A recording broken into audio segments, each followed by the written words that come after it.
Yeah. Good morning. Good morning. Good morning. Good morning.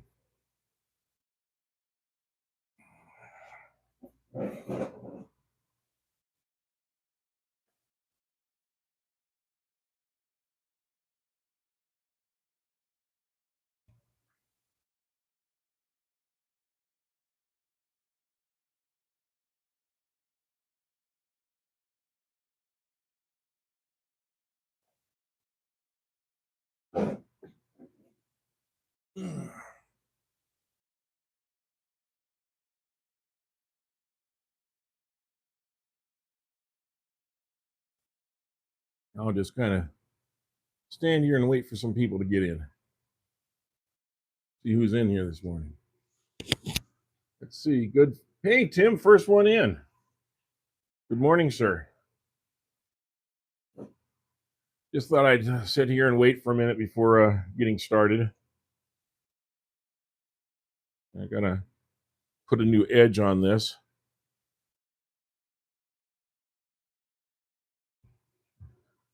Tim, you said you've done some turning, right, in the past.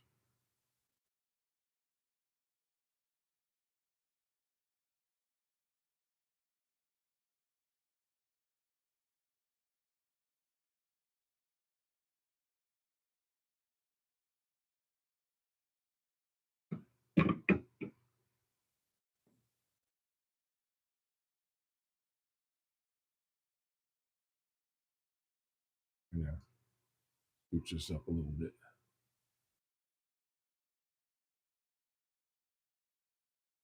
So, Tim, do you turn wood? I mean, in your shop, or do you what do you like to do?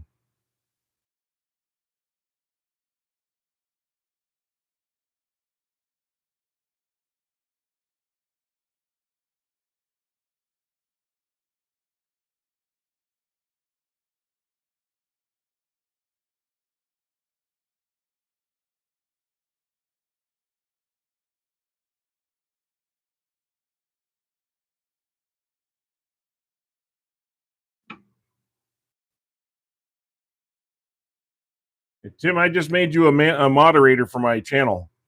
So if people come in here and say something really bad, you can eliminate their comment. I don't know if you know how to do that, but there you go.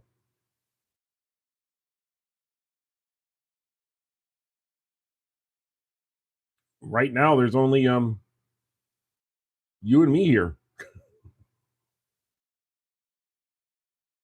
In fact, I'm not even sure it's you and me because I just see one. It says here.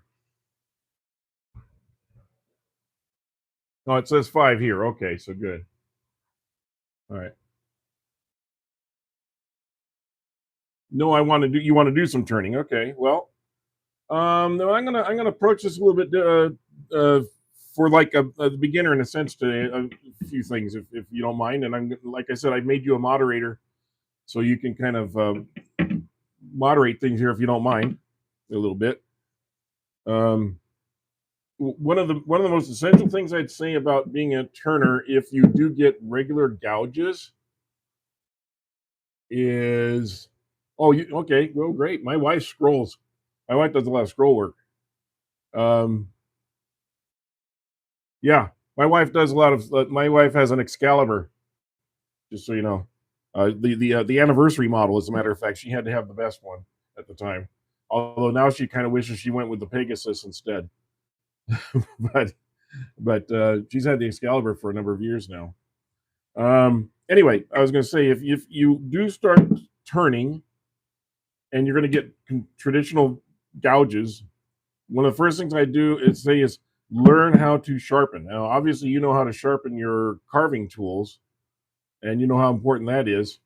So, uh, just as a couple quick tips on this, I use the Wolverine or one way or whatever they want to call it. It goes by a lot of different names. But one of the things I made for myself is this little thing here. It's got a penny inside. So when I put this in here and set it and tighten this down, I'm exactly extruded at 2 inches. This is exactly 2 inches. I built this, and this will last for years and years and years. So when I go over here to my,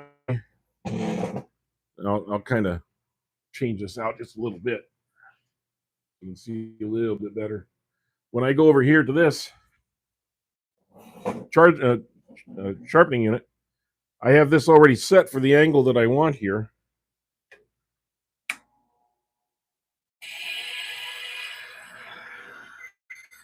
And I can touch it up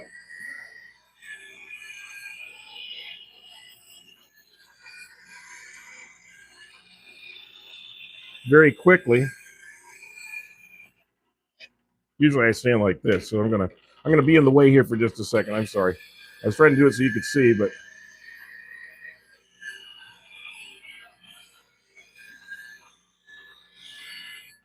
and that's all it takes. And I'm sharp again and ready to go back at a bowl. So I already have this set up with the angle that I want for this particular one. And I also have a secondary bevel on the bottom. But learning to sharpen is probably almost more important than learning how to turn. You're having a new shop built now. Great. Well, when we were buying this house, we looked for a house that already had a shop. Because prior to that, I'd been using the third part of a 3-car garage, and we wanted to have a real shop this time. And so this house has a real shop that you've seen in my videos and stuff. And you can see around a little bit. And I got the normal shop stuff. And of course, there's never enough room, right? As you can see. But yeah, I do my one of the things we really wanted to make sure we had a shop. I had to give part of the shop to my wife, of course.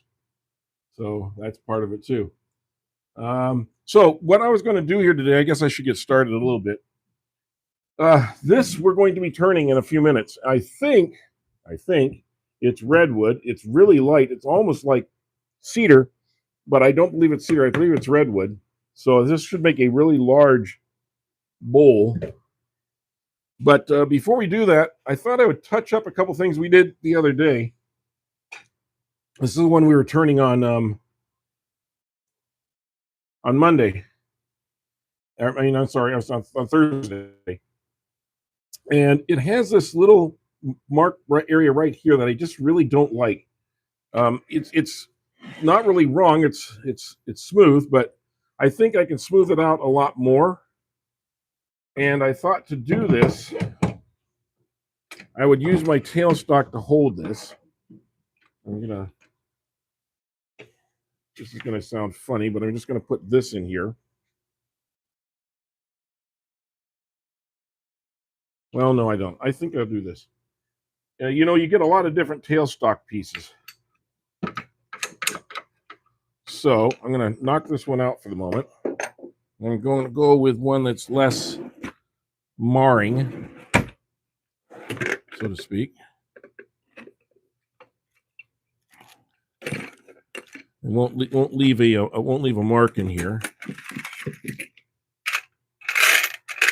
Nope, that's not it. This is it.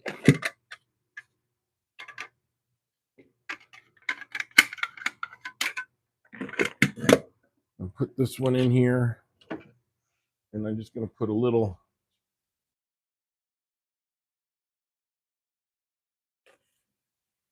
piece of paper towel on the end of it will be enough to keep it from poking a hole in here. And I just want it to kind of hold it in place. That's all I'm doing. Just holding that in place a little bit. I'm not going to put a lot of pressure on it.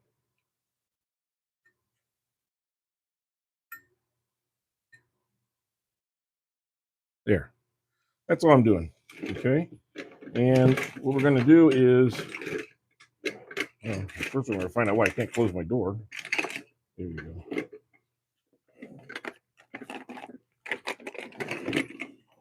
There.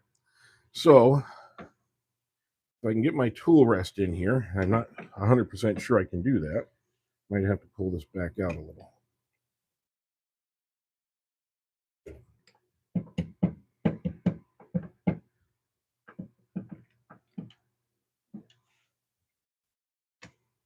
Okay, now I'll get this in here. It's somewhat of an angle. Oh, don't want that to hit.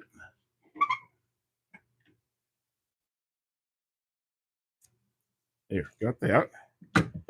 Now, extend this where I need it. If I can. No, I can't do it that way. Okay, well, let me try this. Sometimes you just have to fiddle around with things until you get them just where you want them.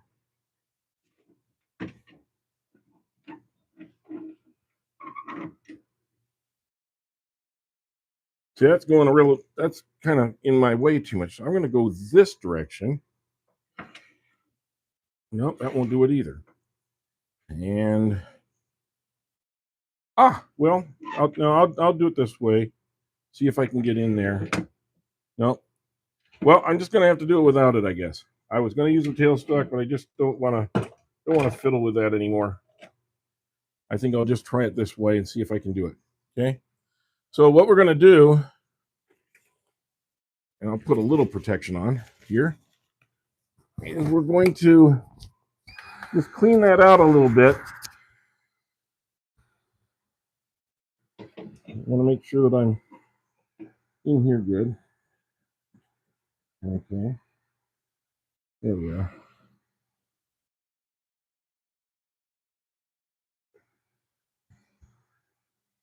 I'm just getting that little part there, so I don't really need to do too much. I'm going to use my scraper here and see if I can't just clean that up just a little bit. So it looks just a little bit smoother.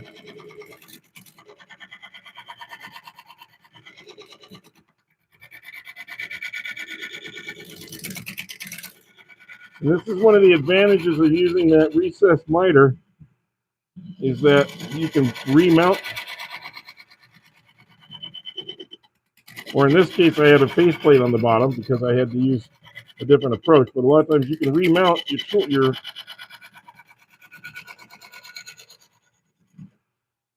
your item and get in there and get just a little bit more. So I still got a little bit of tool mark right there.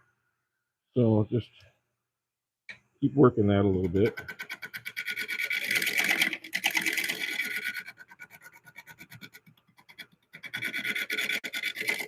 Now you do have to be careful because of that knot that's in there from a branch that came in the side. So I have to kind of make sure that I am cognizant of that as I go around. And I'm not trying to take a lot off. I'm just trying to take a very little bit off.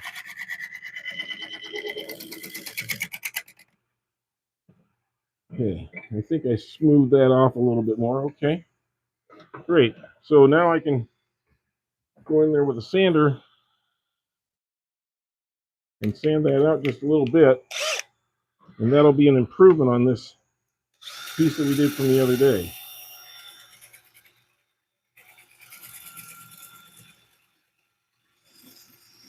And I'm going to kind of really pay attention to that corner there if I can.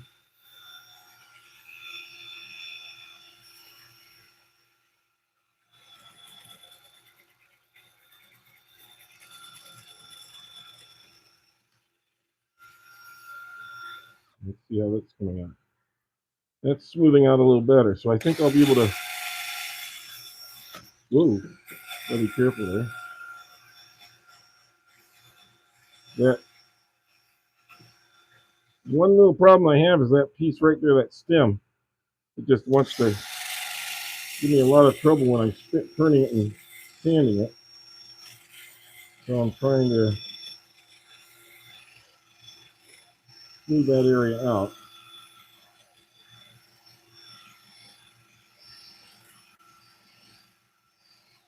I'll tell you, something that really helps is these scalloped sanding pieces. They really do help. Okay. They get in there and they can get that corner where you couldn't do that with if you just had the plain disc. The plain disc would not do it. So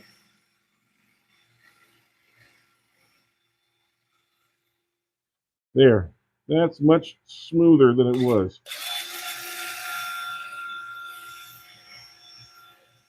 So that's how you can go back and kind of fix something that doesn't look quite right after you've worked it. Sometimes that shows up after you do the tongue oil. And if you remember, I did the tongue oil the other day, and it sucked into this, and it was all shiny. It was wet. After a couple days, that's all gone. That's all gone now. Okay, I'm going to go one more grit, and then I'm going to get this off so we can go on to doing the turning, because I know that's what you guys came in here to see today, but I thought I'd do this while we were waiting for people to show up. And if you would, please hit that like button.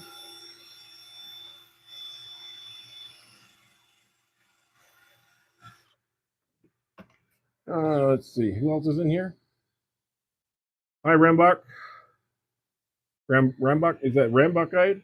I can't really tell from without my glasses, it's a little bit hard to read sometimes.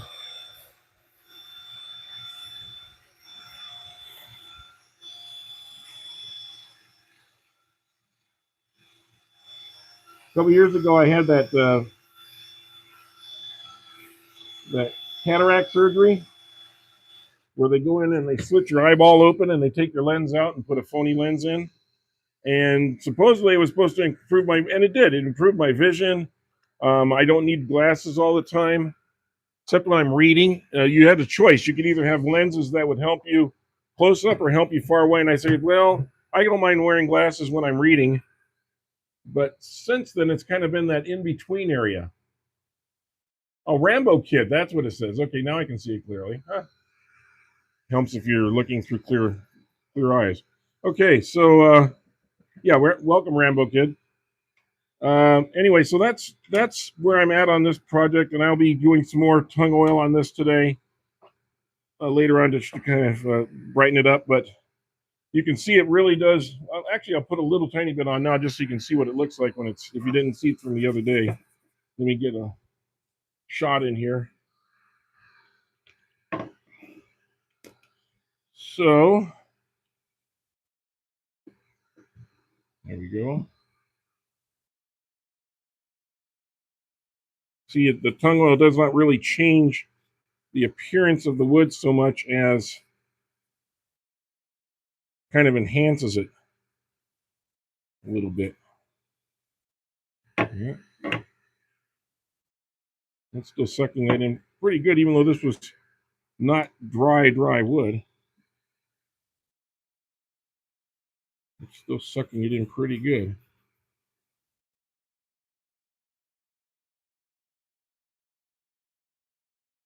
So there, you can see. And usually it takes about 3 coats of this over a 2 or 3 day period because you really want it to cure. You don't want to do it all at once.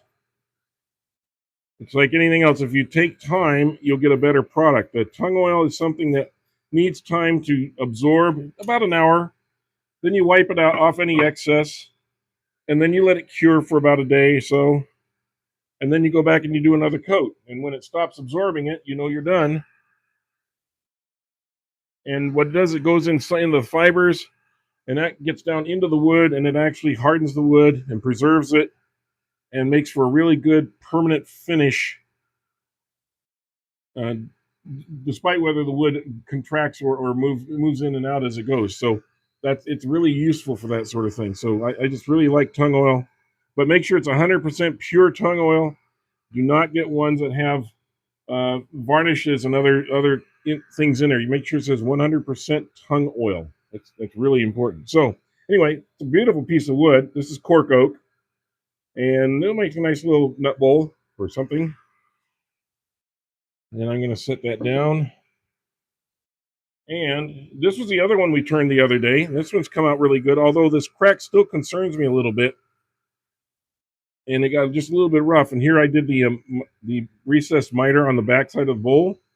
So all I'd have to do if I wanted to fix this up is put the chuck back on, put this back on here,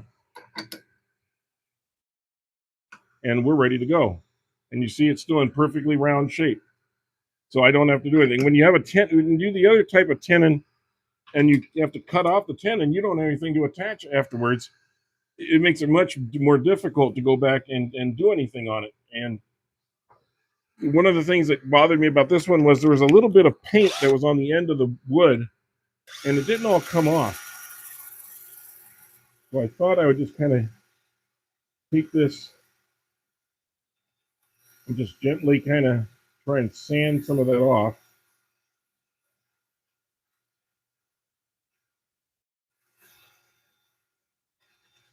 And again, these are little details that you see sometimes after you're done with the turning.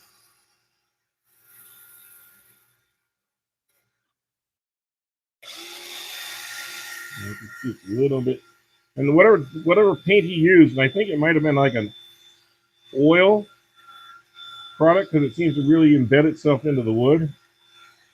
But the blanks that I was given had was painted all around, so it would not dry out quickly and crack the wood. And it did its job for the most part. There was a couple small cracks in the wood, but you got to make sure you also get that off of there later on. And there, it looks like I got a majority of it now. Let me turn it. I'm going to do it in reverse here for a second.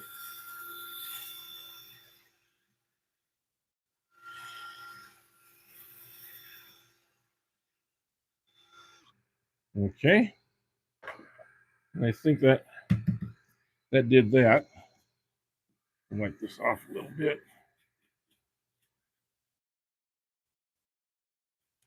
And I think I want to do just very quickly the inside of this with some very light sandpaper since I did this.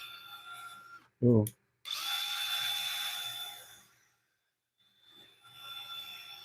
Just to give it a little light sanding before I put another coat of that tung oil in there.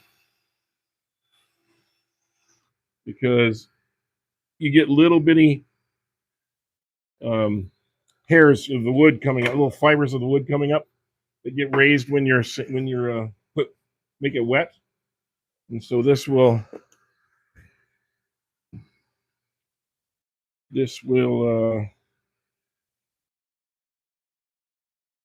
smooth that back down again.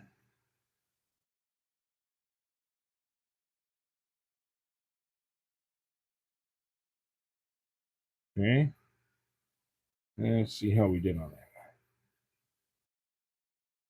And again, it just enhances the wood a little bit. It doesn't do anything to change the color of the finish.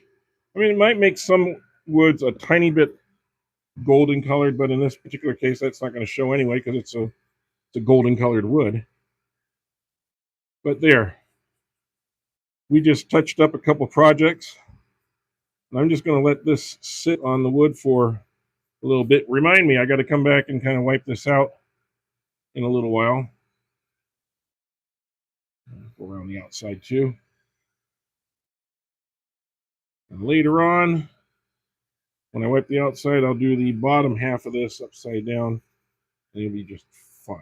Okay, so we're going to put that aside. There we go.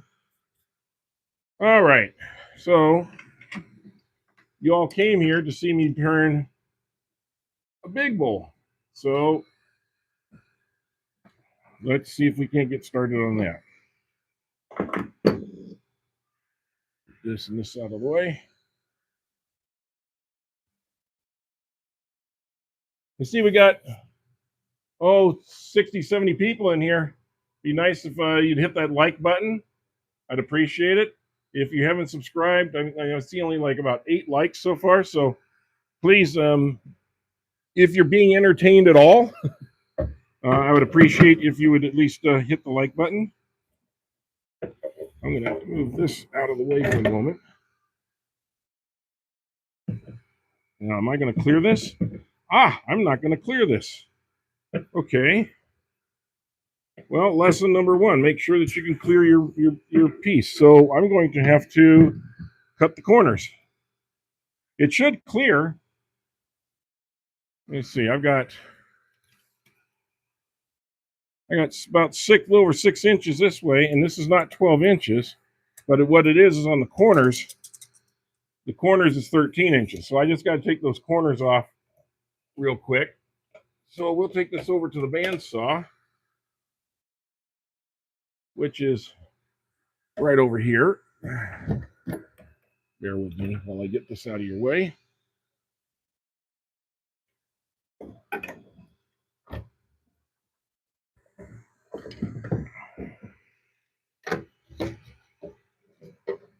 Okay. Now you can see my bandsaw, sort of. And we'll cut this up. I'll take my hat off here. Wasn't counting for the corners. That's my dumb process here. And I thought about the other day, and I go, well, I'm not going to do the corners because, everyone always thinks you're cheating a little bit when you're not just turning the block as it is. But in this particular case, you got to do it so it'll fit on the lathe. So let me turn that on. I'm going to put my ears on if you don't mind. Here we go. I'm just going to kind of do this quickly.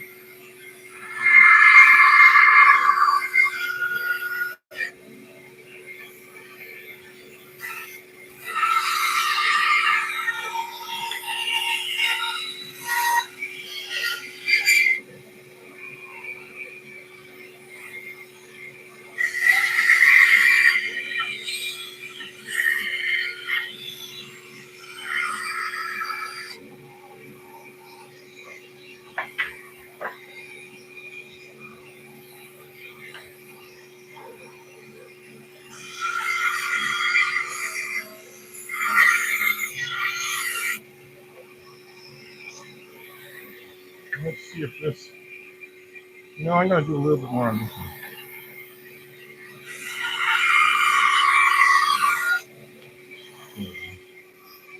That looks a little bit like it's in the middle. Before I turn everything off, I want to double check this. Make sure it'll spin. Yeah, it does. Okay.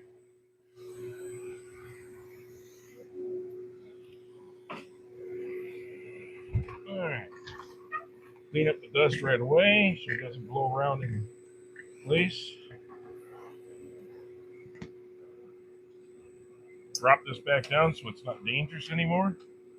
Always want to have that just so somebody doesn't accidentally hit the button and your hand is there. Just a smart little safety tip. Okay. All right, so we got that. Got this back in. I will eventually need my dust system again, so let me get that up here.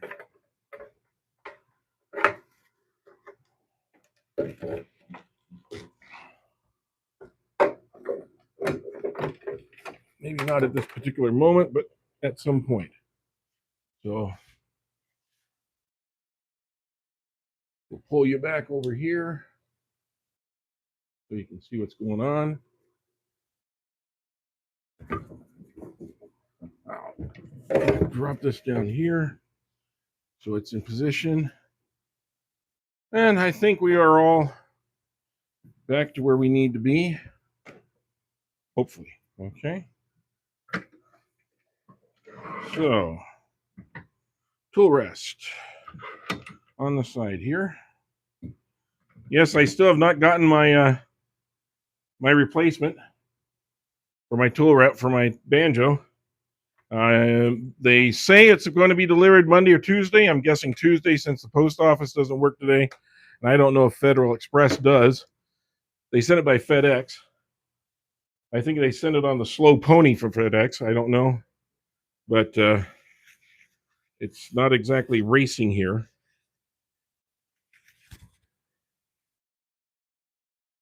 But we shall see. We shall see. I'm holding out hope that that it will arrive and I will be able to use it again pretty soon. In the meantime, this temporary fix that I did, it's all of you saw me do a while back with the rubber clamp, which I do not recommend anybody else does. I only did it for me, and it was my little experiment. It seems to have worked, but I don't want anyone getting the idea that it might work for them because I don't want the responsibility or the liability of that. So don't tell anybody you heard it from me, and I'll make sure that I don't tell anybody that I told anybody. Okay? So here we go. Please keep the comments going. I'd like to know what's going on in your world. Like, I know for people in the U.S., a lot of you are off because of the Martin Luther King Day. And I also know a lot of you, even if you are in the U.S., are probably working because it's a Monday.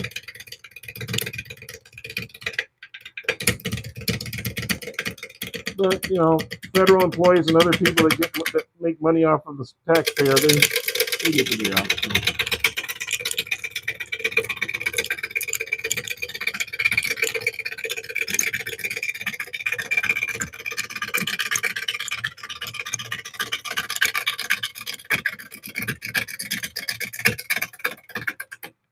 Now, one of the problems with a straight-grained wood like this is shearing off or tearing out. That's why I'm trying to come in from underneath where it's a little bit supported in the cut.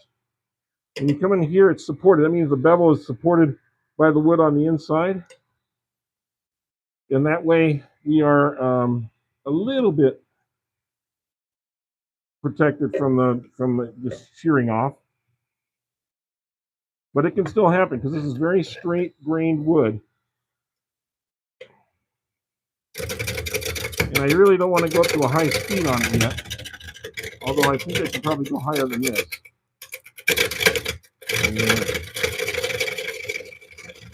Yeah, I think I can go up higher than this. Just so when you got a big chunk like this, you don't want to get a little bit ahead of yourself.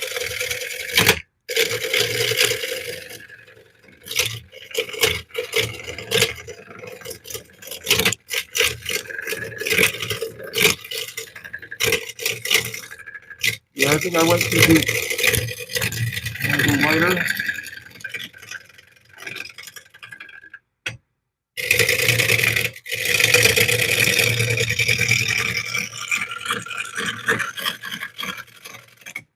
Whew! I am getting beat on there. I'm going to turn that speed just down just a little bit. There we go.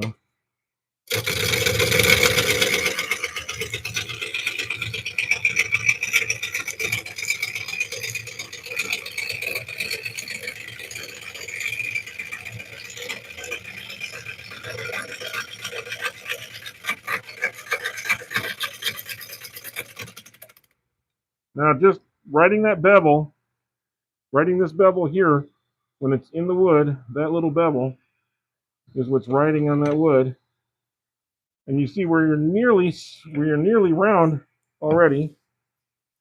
And I've already got a crap load of sawdust chunks on the floor here. So it is going to be interesting. I'm going to roll my sleeves up here a little bit.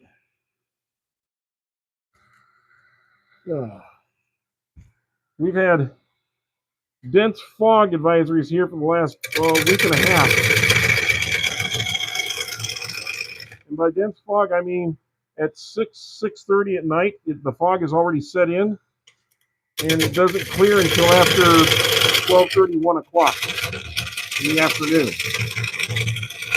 So 18 hours or so of fog, followed by about an hour of gray, and then maybe 2 hours of filtered sunshine. And then as the dark starts to come back in around 5 o'clock, the fog starts to come back in again too. And we've had that for about, like I said, about 9-10 days now. And it's a cold fog. The temperatures run anywhere from about 41 to 61 or 41 to 55 degrees, depending on the time of day. So, 39, 40 degrees at night with a wet fog. It's one of those fogs that leaves everything damp, almost like a mist.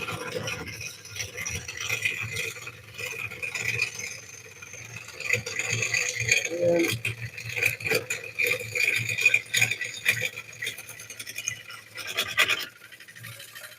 I know it's not snow, but to be honest with you, sometimes I would rather drive on snow than on fog or icy conditions with fog.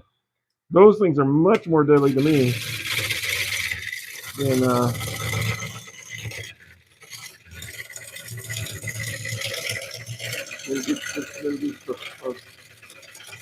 snow. In fact, snow, you got traction usually, some, unless it's just a sheet of ice underneath it.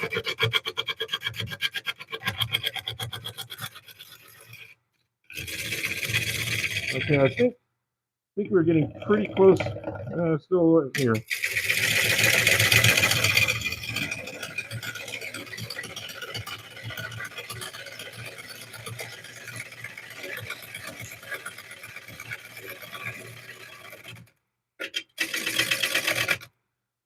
Okay. So there's a tiny bit of flat spot there, and everything else is pretty round. That means that I really got pretty close to the center when I was setting this up. I did it with measurements, but you're always going to be just a little bit off. So I think we got the best part of the wood. Okay. Let's see. I'm retired, but my mechanic just called and said that my truck is ready. I had a bad lifter. So, okay. So I'm heading out to pick. Okay, Tim. Well, take care, and you can always catch up on this on the replay. I appreciate it. We'll be here for a while, so if you get back, check in to see if we're still here. Okay. Okay, Flitter Valentine. I'm in California. I'm actually in the Central Valley of California, and we get very, very, very thick, tooly fog for sometimes weeks on end. So where are you at, Flitter? Hi, Drick. And everybody else, if you're in here, please hit that like button if you would, or subscribe if you can. We are over 4,100 now, and we're trying to get to 5,000. And that would really, really help the channel. It helps everything. Now, this is interesting here. There's a little change to the wave to the wood right here, which makes me think that there was a branch outing right here at some point.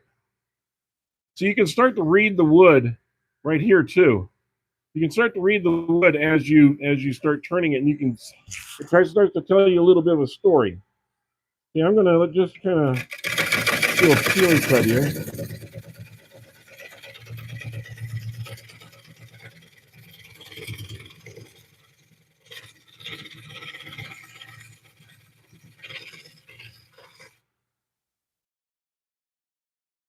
And you see how that cleaned that up.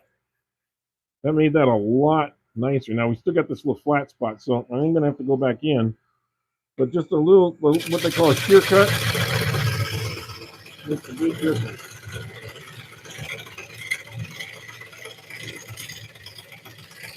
You'll notice my hand is right next to the tool rest. I'm not standing way back here with it. My hand is right up here with the tool rest, and I'm pushing down on the tool. I'm not pushing in.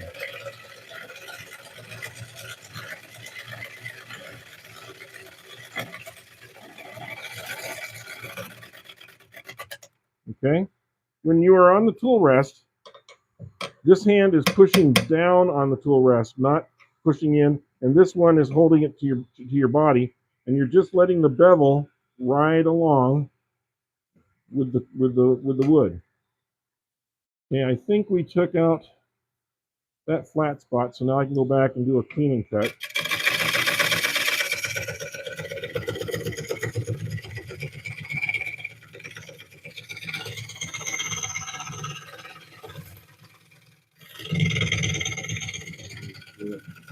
You do a push or pull.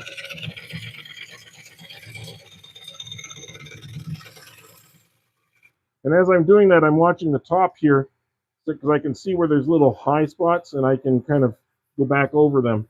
And you can see that right there does a little softening of this end grain. This end grain is going to be really tough to do because it's really, really, really hard. Yes, thank you. Yes, please double click. It does help you. Hi, Michael. Glad you're in here. Yes, we are making a bowl. I'm sorry. You're from Washington. I was turning there for a second. You're from Washington State. Yeah, same thing. I used to be in Oregon too, where we used to get a lot of fog in Southern Oregon. In fact, we'd get freezing fog where it was snow was on the ground. It was foggy. You couldn't see any street signs, and you couldn't above you, and you couldn't read the road up below you because it was covered in white. I literally had to get out of my car a few times just to see where the off ramp was, and make sure and walk up to it before I drove over it, just to see if I knew where the off ramp was. So, good morning, good afternoon, good evening, Wilson. I thought doing it this time of day might be good for you. I wasn't sure, but yes, this is. I believe this is Redwood. It was given to me. I got it as a part of a gentleman who passed away, who was part of our wood turning group, and his wife gave away all of his wood, and this was a piece I grabbed, and he didn't write what they were on them, which is kind of a bad thing to do. You should write down what it is, especially if you're going to paint over it. But so that's what this is. It is redwood, I believe, and we are going to turn this into about an 8-9 inch bowl. Okay, so now I got to start shaping this a little bit. I got the roundness into it. I got to get the backside here and get it shaped. Once we get the tenon and everything shaped on here, then we can make decisions on how we want to turn the bowl itself. I'm thinking, more of a fruit bowl shape, but I'm not sure. We'll see. I'm gonna have to raise my pony tool rest a little bit.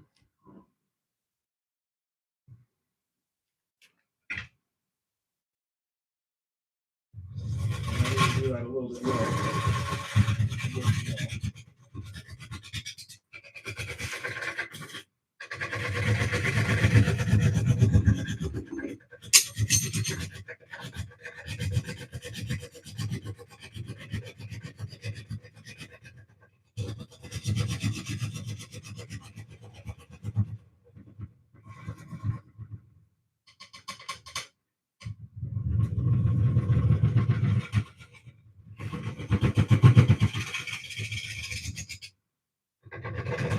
Oh, there's something on here that's hard. Oh, it's this thing. That's this thing. Okay. So I am going to have to be more aggressive. I was looking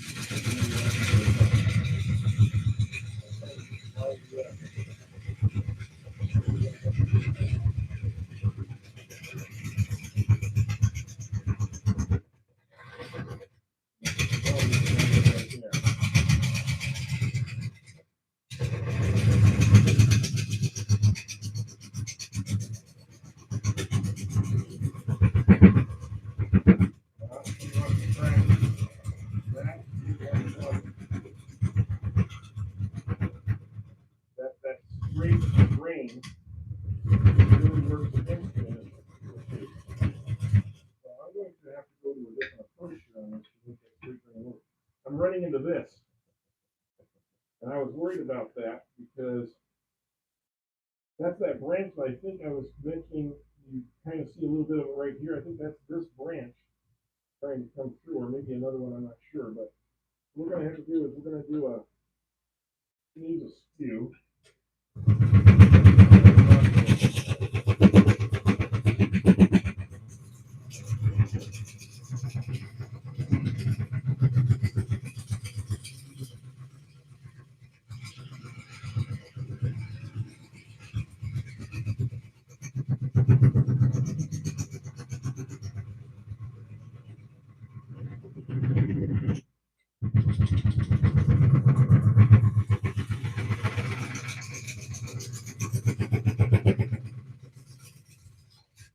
Okay. See how flat we are now. We're getting there, I think. Instead of this, it's not getting clean. So I got to get down to that. Well, maybe not. I might be able to do that. No, I got to go down a little further. There's nothing I can do about that.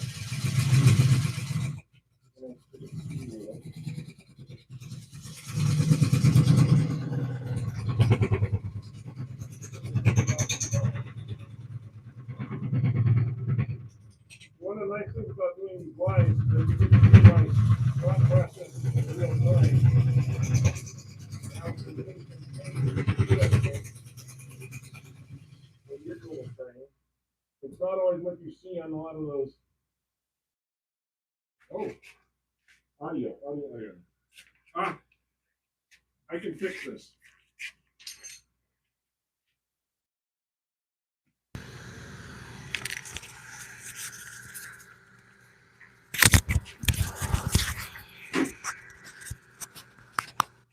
Okay, sorry guys. It probably rolled underneath my workbench. There. That better? You can hear me now?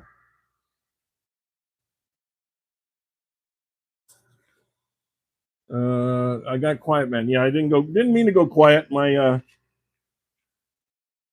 think my mic went rolling underneath my workbench here somewhere. Can you hear me now? Okay, a lot better. Great. Okay, so what I was saying is, one of the nice things about doing a live is that you can see what my thought process is as I go, because it's not what you see on those videos where you have where they're edited, because they edit out all the where they edit out a lot of the thinking process. And I think it's good that you see in real time what I have to think through in order to get the best out of the bowl. Okay, so now we have a pretty flat bottom. I kind of dealt with that a little bit, although there's a big chunk missing there, and that does concern me. But we'll deal with that as we go. What I'm worried about here is that that's also way inside here. And so as I get down and doing the bowl and I get near the bottom, I'm going to encounter that. And that could be a big issue. So I'm forewarned, basically, on that. But this is flat. Okay, I can see almost no gaps at all in here. That's a perfectly flat piece. So now I can make my tenon. And we don't need a big tenon. So let's see, let's take this, and we will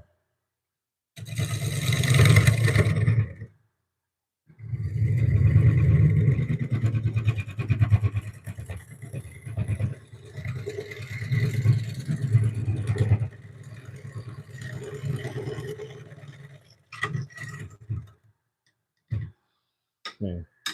Probably need to be out a little bit further than that, but I just want to get an eyeball on it. Oh, that's downright perfect. Great. Sometimes you get stupid lucky, you know? That was one of those times.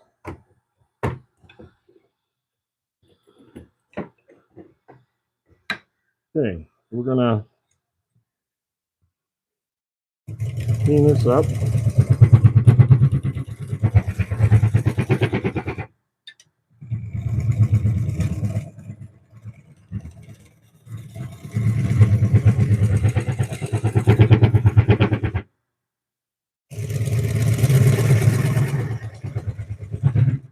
I'm gonna leave that at that depth. Normally I don't always go this deep, but with this kind of wood, I'm a little nervous because it can tear out any kind of snag, and you're gonna lose this tenon, just so you know.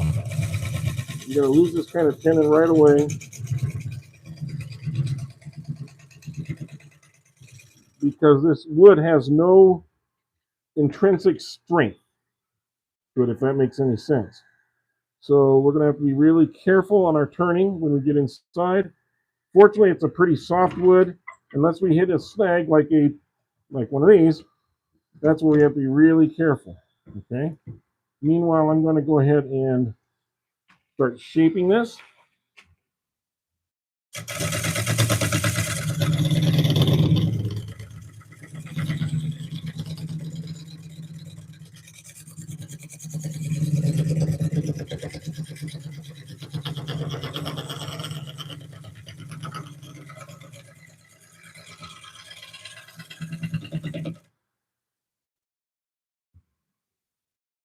There. And you see the skew gets it to a whole nother level of cut. So I think now we can take our bull nose here and we'll try and do a little bit of edging here.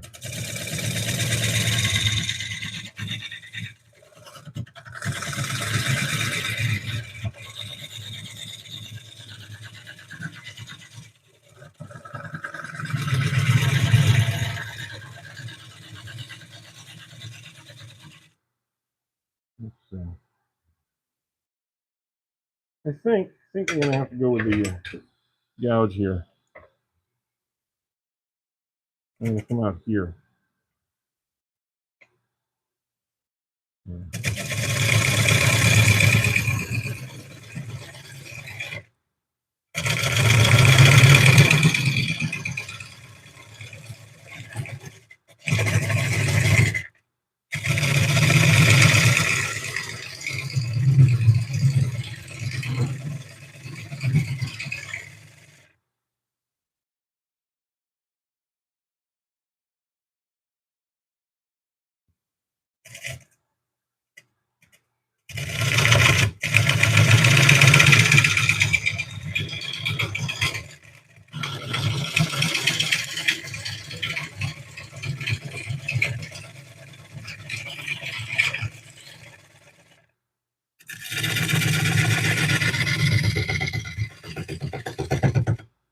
There's something missing here. Something's banging. Right there, a little bit. Okay. Well, I'll use my bull nose and I'll get that cleaned out. Okay. Yeah.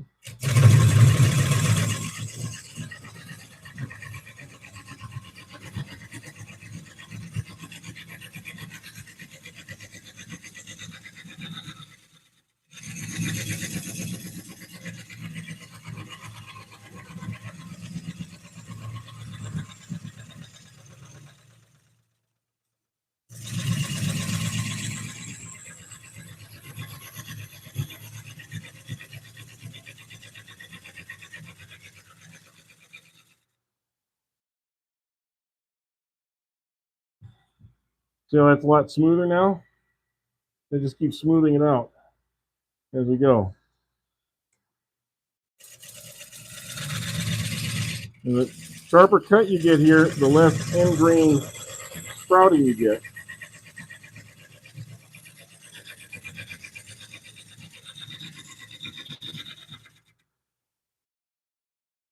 So now we're getting a little bit of form to this. I don't know if I want to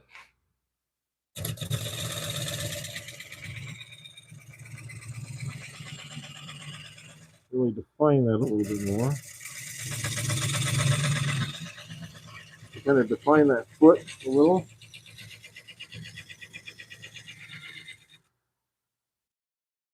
Clean that up.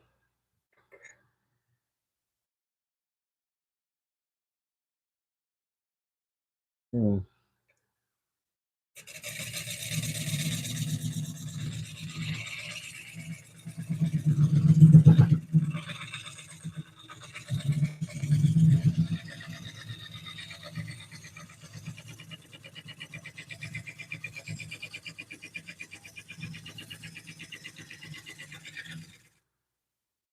Okay. I think I got that pretty well cleaned up there. Okay. I'll come up to the side here and continue that.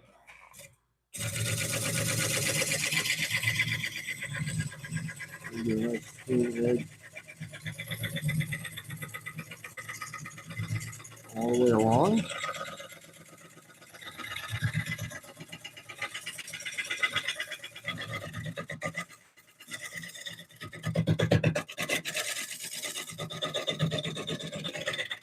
take that click away now while I got it nice and secured.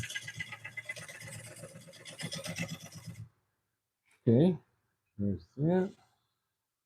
All right, one more time with this, and I think we'll be ready to start sanding.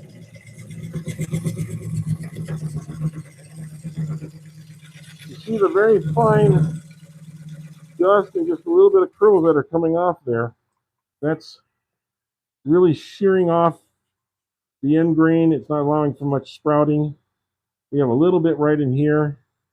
I'm not sure how we're going to be able to deal with that, because it's not good. I might be able to do that with it.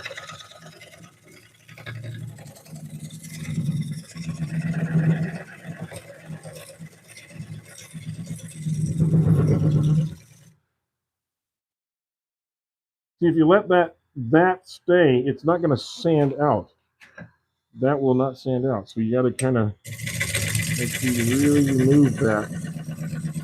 It's almost like gouging, but it's not. It's just because the wood is really soft.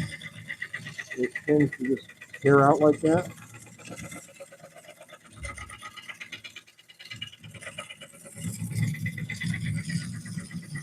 But if I don't address it with a tool, I'm going to have to try and address it with the sanding. And sanding will not get all that out of there. So I think I got a majority of it out of there, and I'll see if I can get the rest of the sanding, and we'll see if we can do that. Okay? So there's where we're at so far. Let's see here. Bit better. Okay, got a lot better. Okay, much better. Good. Oh, I just ordered a new planer helical head. Oh, cool. From Fine By Tools. Yeah, guys, if your planer's doing any sniping, rough spots, really switching from the blades to a helical planer head really makes a huge difference. And Fine By makes a really, really good one at a really fair price. We've had several of our friends get them recently, and there is a discount code I believe you can get. Check with Mike at the Whacking Shack, or with 77 Rockets. Ryan. Actually, Ryan's site is still kind of down at the moment because somebody hacked him. But check with them. Check with Jamie or Chase at New Beginnings Woodworking. They're all in my description here. But check with some of them, and they can get you a discount code for Fine By Tools. And I think, and maybe Michael, maybe you know that and you can give that out also. I'm not sure, but yeah, really good company to work with. I don't get any sponsorship from them at all, just so you know. I'm just passing along the information to you guys for your benefit. I don't have any sponsors. I have a couple of times gotten a couple tools to test out, but other than that, and I give an honest approach, and maybe that's why they did or didn't come back. I don't know, but yeah, I don't have a lot of sponsorships or anything. I'm just trying to show you guys how to be good wood turners. That's my biggest goal. And I try not to do too many things that are not good to do. And if I do, I usually tell you that I did them, and I say, that you're up there. It's up to you if you want to do that or not, because I don't want to be the one to tell you that he's doing something that is probably not safe. I would never steer you in the direction of doing something that's not safe, because I would feel very bad if someone was to get hurt trying to emulate something that I did if I had not warned you ahead of time about it. So don't do as I say all the time, or don't do as I do all the time, I guess. But my real goal here is to make sure that you learn how to properly address your tools to the wood, and learn to read the wood and turn properly. That's my whole goal here. I'm not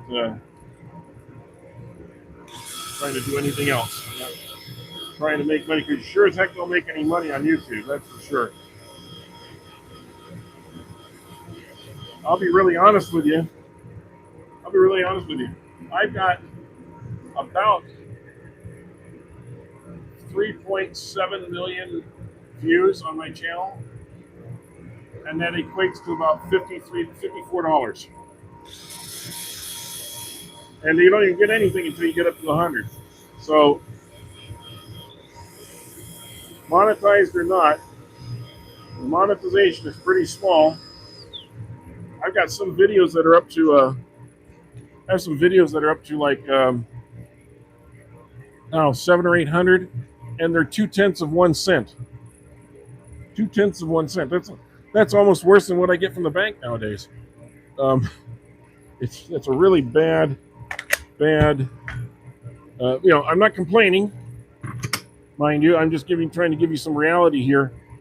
Don't think you're going to make a living on YouTube, because unless you've got a couple million subscribers. I spend more on the tools and the electricity than I'm making on YouTube. Just think of the amount of money that I invested in my tools, the wood that I'm using, my preparation time for these lives every week. I'm lucky if I'm making 5 cents an hour, but I do it because I love it. And I'd be out here turning anyway, even if I wasn't doing it live.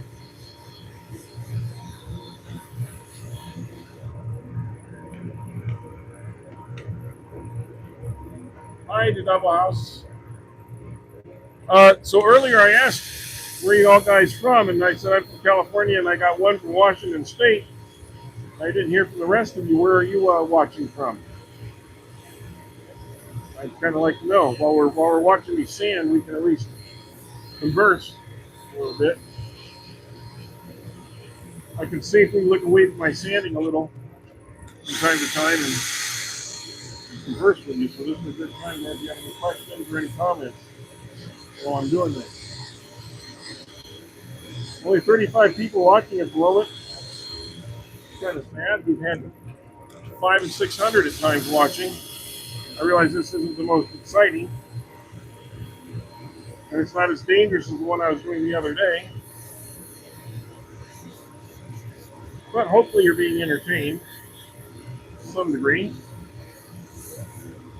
And if you are, I'd appreciate your liking and subscribing. The thing about subscribing is that you get notified when I'm doing a live.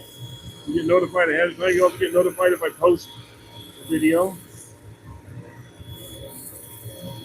And just so you know, we have over 220 videos on our website, on our channel site. 220 videos. Not all of them are live. Some of them are shorts. Some of them are instructional videos. And I really recommend, if you have not been a turner, or even for woodworkers, check out my regular videos. And I think you'll find some of them to be very useful. There's all sorts of subjects about how to make a shooting board,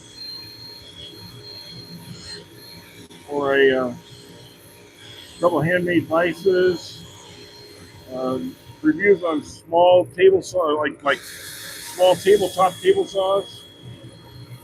Going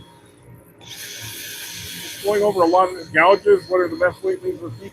I have a 2-part video on the lathe. You know, what to look for if you're buying a lathe. I think that'd be really useful information to have. Now, that's really smooth right now, and that's just with 60 grit.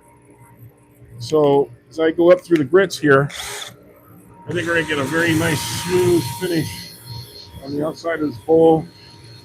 I'm really trying to pay attention, especially where that end grain is, so we don't have problems with it. The end grain can look real muddy if you sand it, if you finish it and it has grain that's folded over. It makes it look muddy. Also, any little blemishes, like right here, where it's not perfectly smooth, will really be shown when you put the finish on it. It really stands out. So I'm trying to really pay attention to this. I know it's tedious for you guys. I get that. It's not as much fun. It's like watching paint dry, sort of. But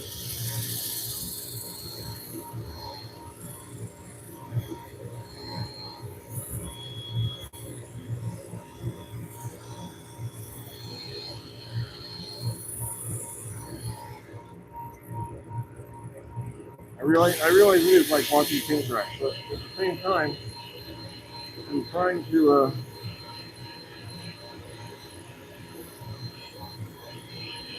really make sure that I don't have to go back over this again. And I probably will. After I put the first finish on this, and this is what often happens. You put the first finish on, you see all the blemishes, you see all the things in this, and you have to go back and fix those things. So, don't be surprised if I have to do that. But I won't do it on camera. I'll probably do that, like the stuff I was doing this morning, I'll do that off camera. Unless you want to see it, in which case let me know. And if you want to see me fixing things, I can do that too.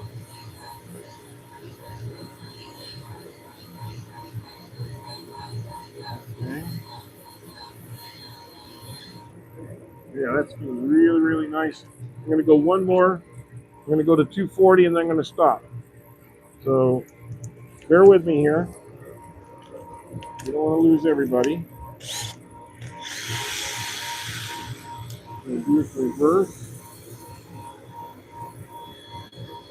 We've been going forward and we're going backwards. Go forward and reverse on the sanding.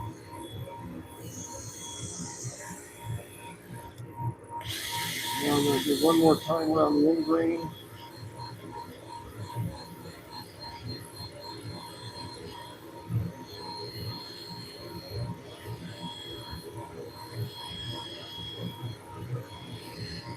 Nope, this doesn't show up too much. I can actually feel that. That's just one right there. I can feel that little piece. You use your nail, you can almost feel a couple spots. I'm gonna have to go back and lower grit, try and clean that up. But it just will not look good. Don't get that.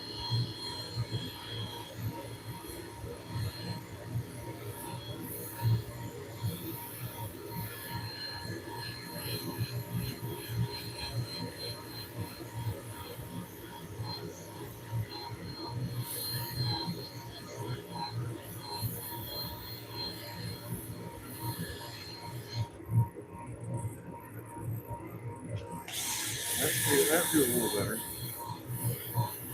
Sanding actually, especially with softwood, can take more time than it actually turning does. You're trying to make it just right. You're trying to get a really nice finish.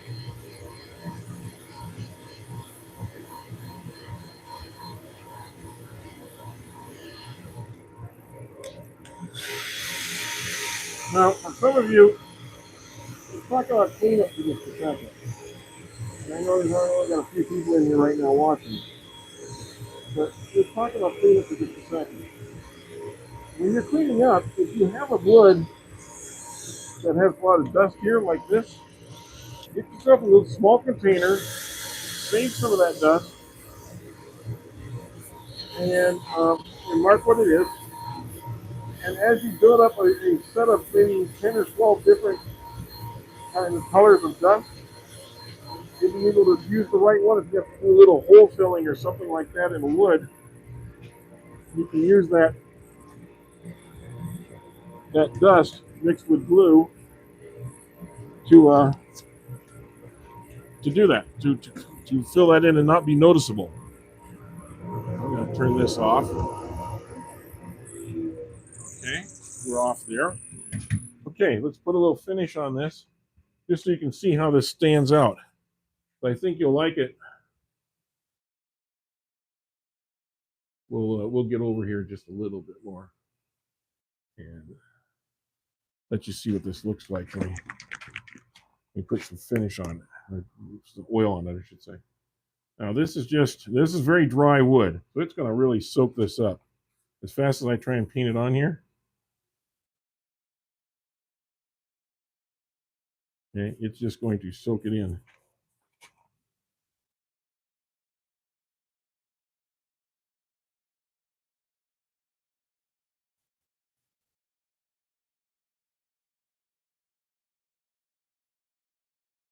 So this first batch is just basically coating the wood. Is about all I'm doing, because it's just going to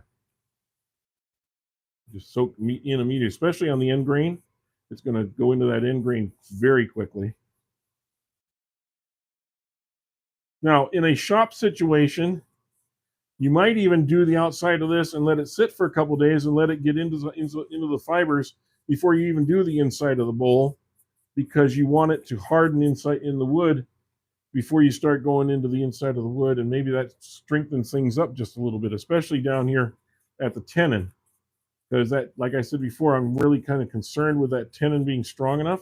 And I'm going to show you a little trick that I do sometimes with the tenon just to try and strengthen that wood up just a bit.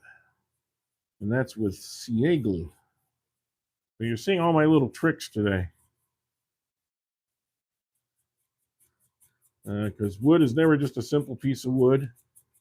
You have to have your bag of tricks ready for each one of them. Isn't that looking pretty right there? Yeah, let's do this part now.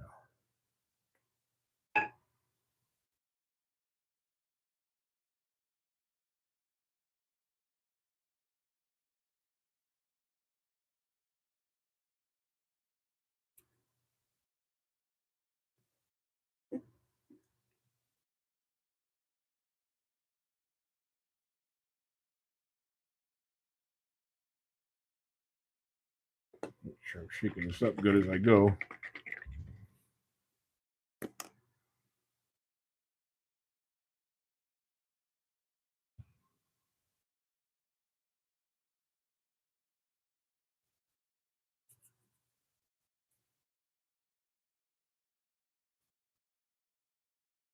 Okay, so that's the first coating there.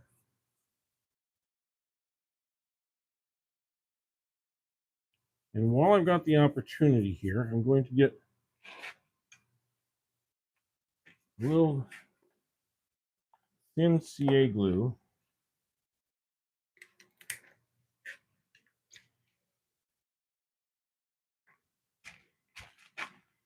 And I'm going to go in here, and I'm going to just very lightly do the bottom there.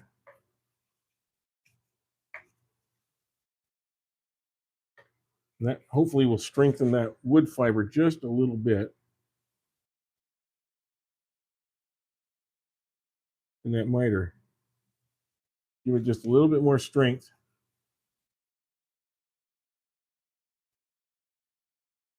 Then I'll go back and do the rest of that oiling on the bottom. But just want to get a little CA glue in there. That's my little side trick that I use to ensure that the wood, or not ensure, but at least help ensure that maybe the wood will be controlled and not just break out. And I may do the same thing on this here.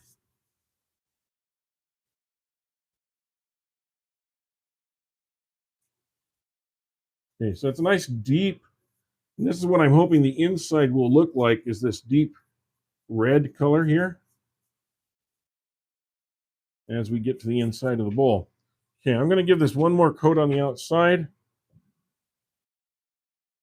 and then we will go on to turning this around and turning this into a bowl. Now, hopefully, we'll get a few more people in here. It seems to be rather quiet day for people coming in and watching. I was hoping this time of the day would be, late afternoon and early evening in Europe. And I suppose now that we're in the 9 o'clock, that's basically 5 o'clock. People are getting home from work, so maybe we'll get more people in here overseas, and some friends on the East Coast maybe are having their lunch. They can be watching.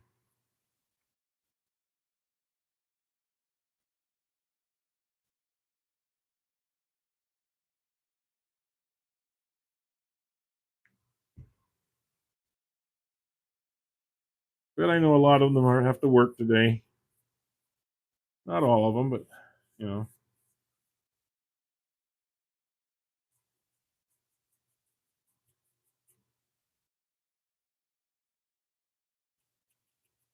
I always had to work on the holidays in the businesses I was in because people needed my help, or when I was in restaurants when people needed to eat. It's funny how people want to have their day off, but they don't mind the fact that everybody else has to work to let them enjoy their day off. It's like, I want to have my day. I want to be able to go out with my friends and have something to do. Well, that means that somebody else has to go to work so that you can go out with your friends and have something to do. It doesn't work both ways. So, you know, is it about me, or is it about us, or what is it? So I'm not saying one right is right or the other. I liked working on holidays because sometimes you met really nice people on holidays that were nice to you. Tips were usually better if you were in a tipping position. On the other hand, while everyone else is watching the Super Bowl, you're working. That's not fun, or some other event.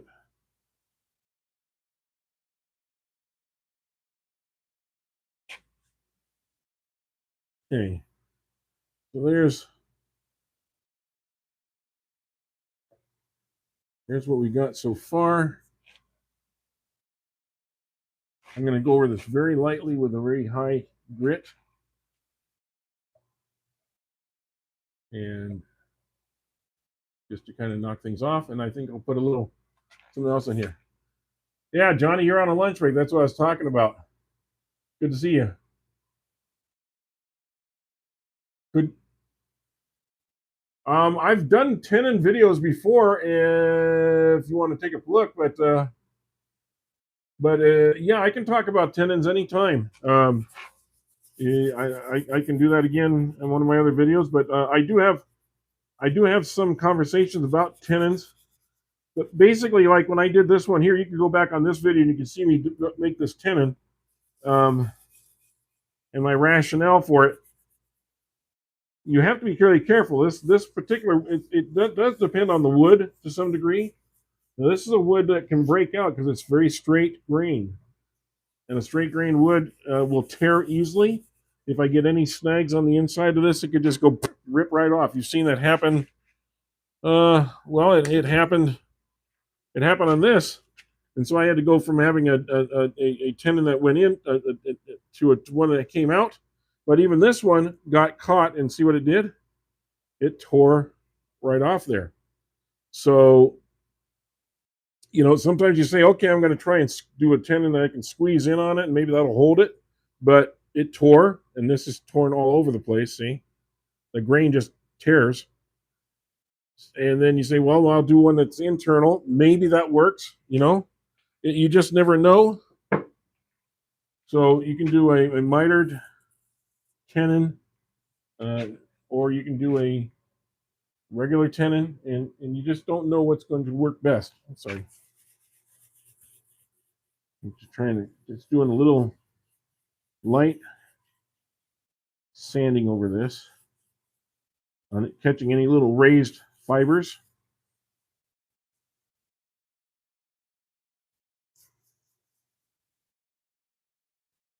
Okay. And I see little imperfections, but not bad. Now what we're going to do is I'm going to do a little, I was thinking of doing some tried and true, which is linseed oil and beeswax. Yeah, I think I'll do that.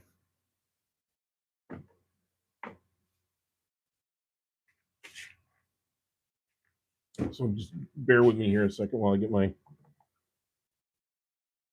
towels out.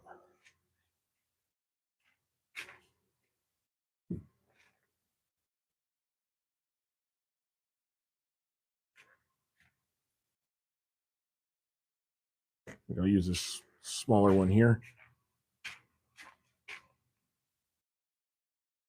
Okay. And we'll do a little of this just to give it a little more preservation.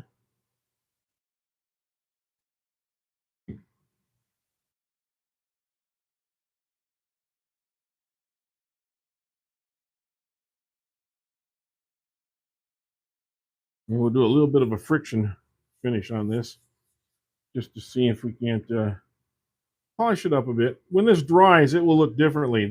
You're looking basically at wet wood right now. So don't be concerned with what you see necessarily, because the finish may not be this way when you get done. Okay? Especially with darker woods. You don't always get this kind of a finish at the end. You're just kind of moistening this is a very dry wood. You're moistening a very dry wood that's just sucking in all that moisture right now. Okay, so let me turn this on. We'll kick this up to about 1,000.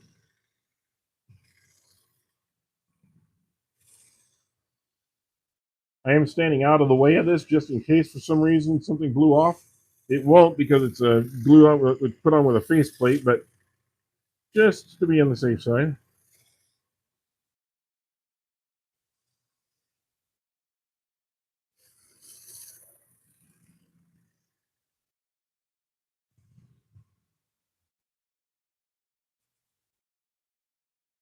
That kind of gives it a nice little luster.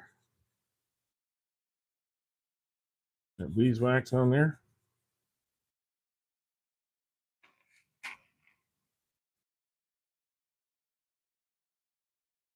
Oh yeah.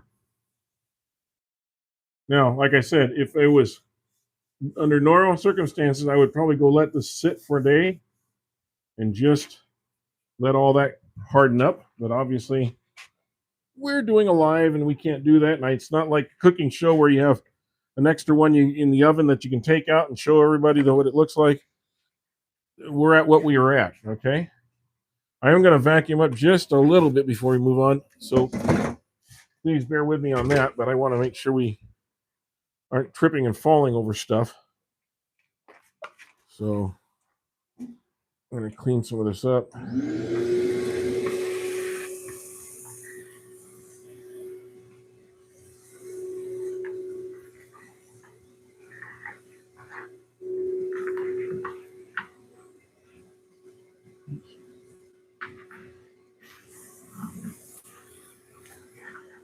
There's quite a bit of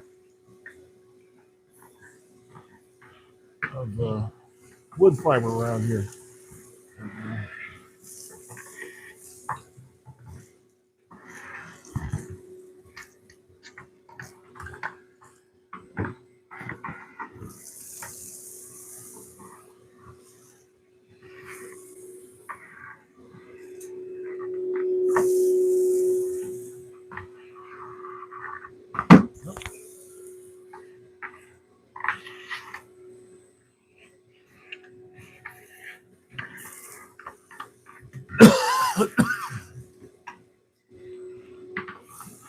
And when I mean a lot, as you can see down here, here's a lot.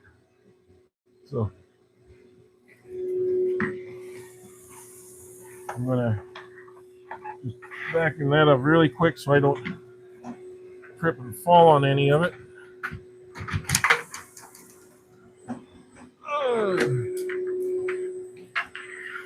At my age, when you fall, getting up is the hard part. Falling down is easy.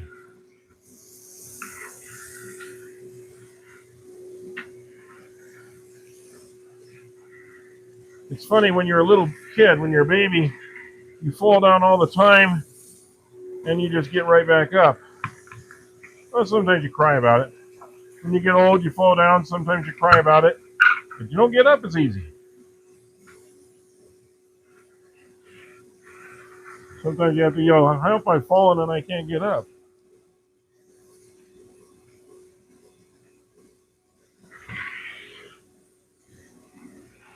I want to make sure I'm not vacuuming up my microphone in the process, because I know it's down here somewhere. The other mic.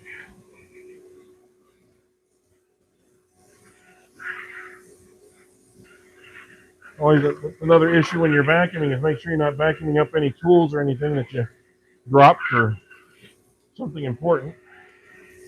That's why all my stuff goes into a collection container here with my dust deputy. So afterwards I can look for my mic. If I don't find it anywhere else, I can look for my mic, see if I vacuumed it up somewhere. I haven't seen it yet. But it gives me one more chance. And I haven't lost the microphone yet as far as that goes. I've lost them because I dropped them and I break them sometimes or step on them. But there. Thank you for indulging me while I did that little vacuuming. Okay, so next step. We only got a few people in here, I know. I must be boring you guys silly. Oh, the new part coming in. Oh no, this is Redwood. I'm sorry. I'll go back and catch these up. This is Redwood, and anywhere from they said that it's being shipped by FedEx, and it should be here. It said here probably here today, but I'm guessing with the holiday and all, it probably won't be here till tomorrow. It isn't here yet, that's for sure. And here we are live, so not using it today. And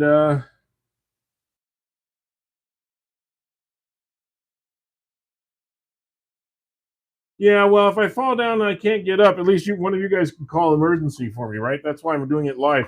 My wife's not here, so this is like the second best thing. What's funny is I have a device that I can use, that I can say, help, call, please, call. In the shop here, I've got a thing. It'll call emergency if I need it to. But when I'm doing lives, I have to take it down so that it's not using some of my upload transmission. So I have less chance of losing my signal here on these lives. So I actually have to turn off my emergency system.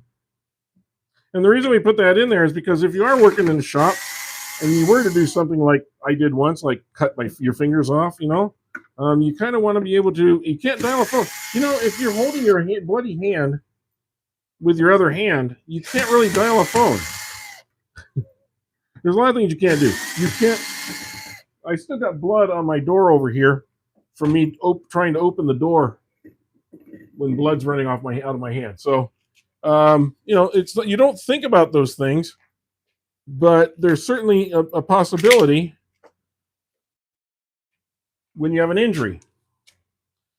I don't mean to freak anybody out here, but think about it. Think about what you do with your hand or your arm when you can't use one arm. All of a sudden, like little things like pushing yourself up from the table or something, getting out of a chair. Everything is a little bit more difficult.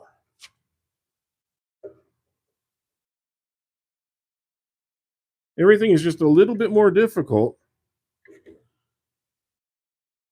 because you don't have that extra leverage. Let me turn this on and see how true we're turning. Oh, we're not turning true at all. Okay, so that doesn't look good. Let's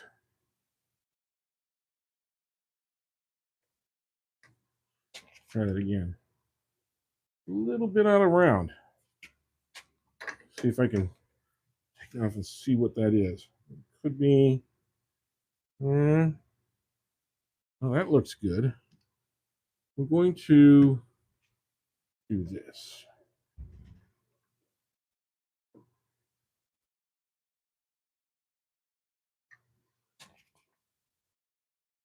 There we go. Now we're pretty. It's not going to be 100% all the time, but that's pretty darn close. Okay, so I can tighten there, tighten there. And I also make sure that my jaws are pushing out against that, not spreading apart that straight grain as best I can. Now, fingers crossed, this is going to work, okay? We can't promise that there won't be tragedy along the way. There could be. All right. All right. We're going to dive into this carefully, very carefully. Wish me the best of luck with this, guys. This is more dangerous than it looks. And maybe we'll get some people watching. Maybe we'll get some likes out of this. That'd be great. Likes and subscribe would be really helpful. Double tap that screen if you would. I'll raise this up just a little bit.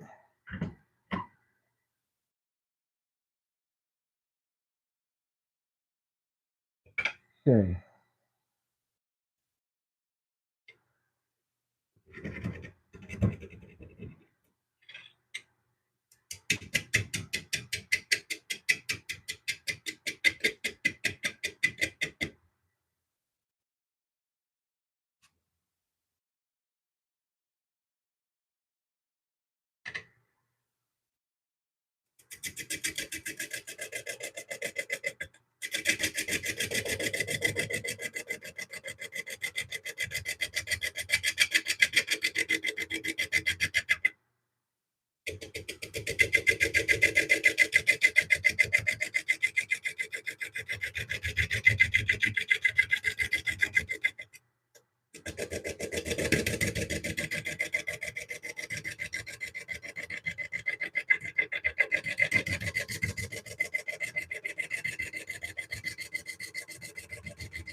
You know, I'm going to try this. I'm being really careful with this because I just really am not sure what it's going to do.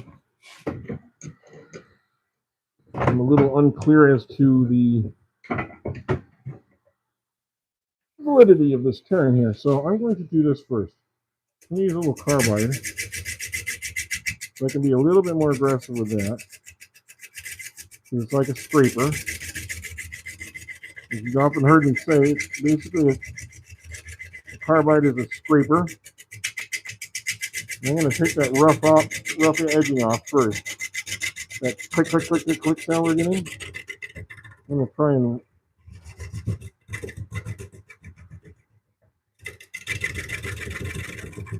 smooth that out a little bit. Yes, I could bring my tailstock up, but then that gets me in the way of me doing the turning also. So I'm not sure I want to do the tailstock bit. I did that last time.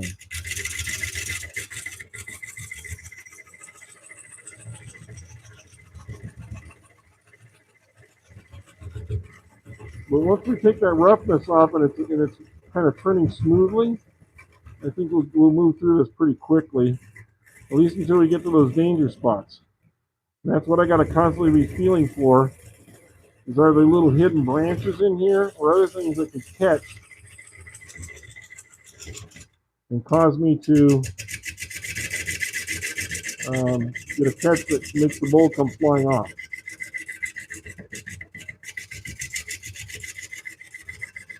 So as soon as I get this smoothed off, we'll get a better chance to take a look inside and see what we're dealing with. So I can feel a few rough spots.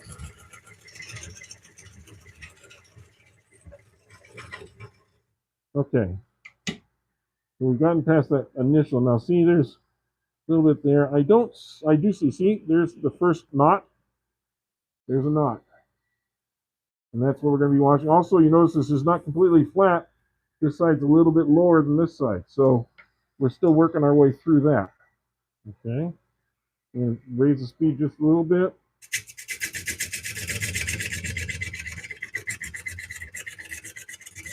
And that's probably what part of that catching was also, was that we were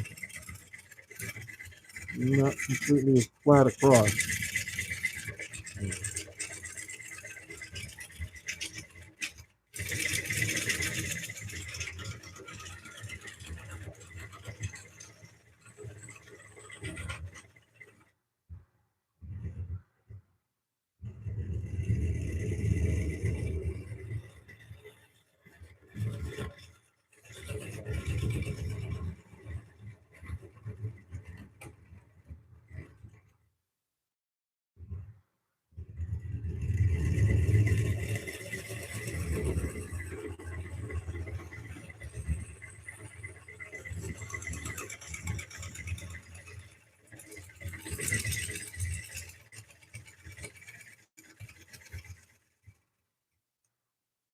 Okay. I think, well, we are still not quite, even with all that I've been taking off, we're still not quite there. But I have taken off some. And we do want to make sure that that lip is clean.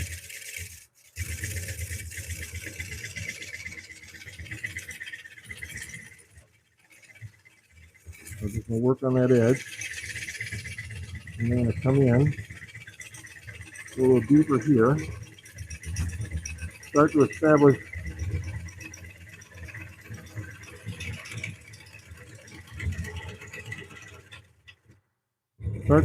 that cut in.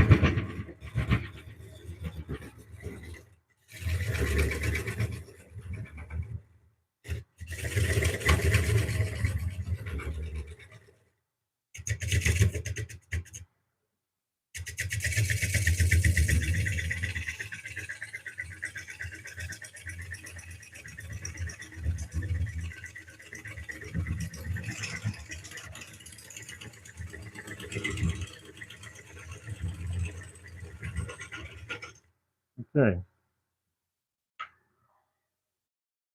See, we're running against this, and that's this one here. So this does run all the way through the wood. So we're going to have to be careful of that the entire time.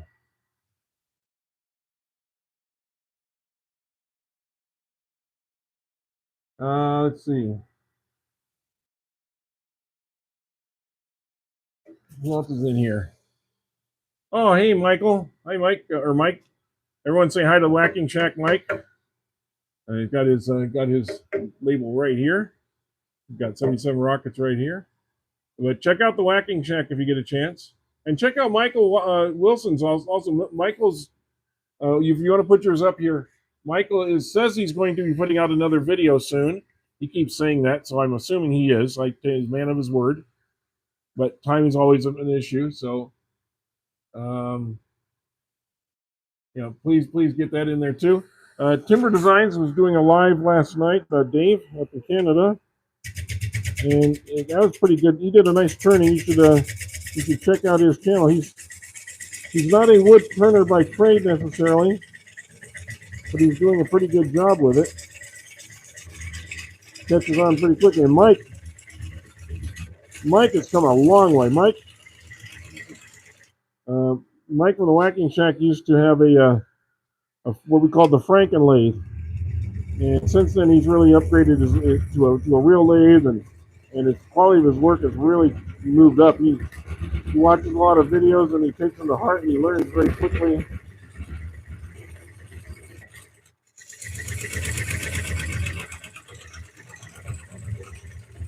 And I think he's on his way to 10,000 subscribers, so please check out the Whacking Shack. Whoa, there it goes. I knew I was pushing it. That was going to happen. And sure enough, look at there. That's what took it off. And that's the problem that we have with straight wood. Okay, that's what we have when we have straight grain wood, is that any little snag at all, and that'll come off. So I'm going to have to do some kind of repair on this,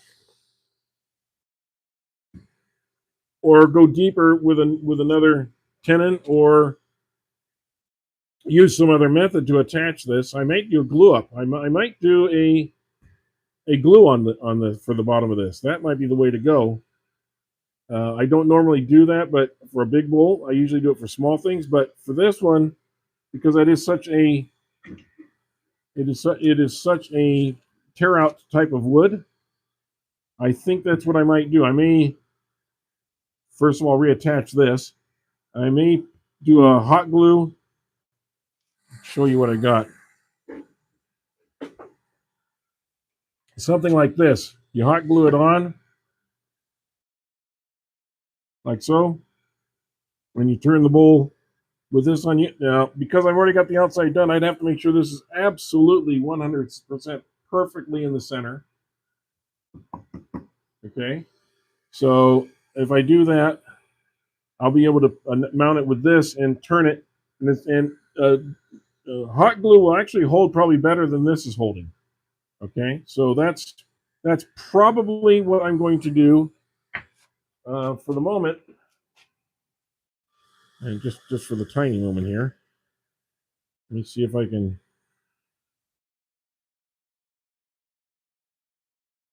get a little bit of glue on here, and just kind of, oops, get that back on. That didn't mean that much glue. Well, let's take that off of there.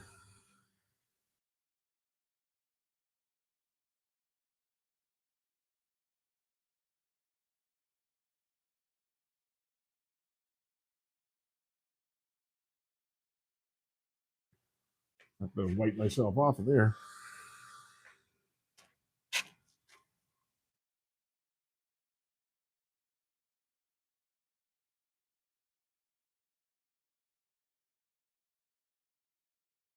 Here, get that on there, and you won't even notice that it tore off. And then what I'll do is I'll do a glue fix on this, I think, or I'll sand it down a little bit, put a little glue fix in, and then we're gonna have to finish this. We're gonna have to finish this on another day. There's nothing I can do about this one. I got alternatives. We can move on to something else, but that one is off limits for the next 24 hours, at least until it gets settled in. Now, this, on the other hand, poses an opposite problem. This is hard as rock. It's not soft wood at all. It is a relatively straight grained wood coming off of here, but it is a very hard, solid, rock solid wood. And so when you go to turn it, it is going to, these fibers are going to tear. It's going to shred off like this. It's not going to look pretty at first. When we go to turn this, it's just going to be banging, banging, banging. This is going to be a hard one on us. But let's see if we can't at least get this started, if not finished today. And we'll go from there. Let me pick these up. Always have little things falling off around here. Oops. As I go.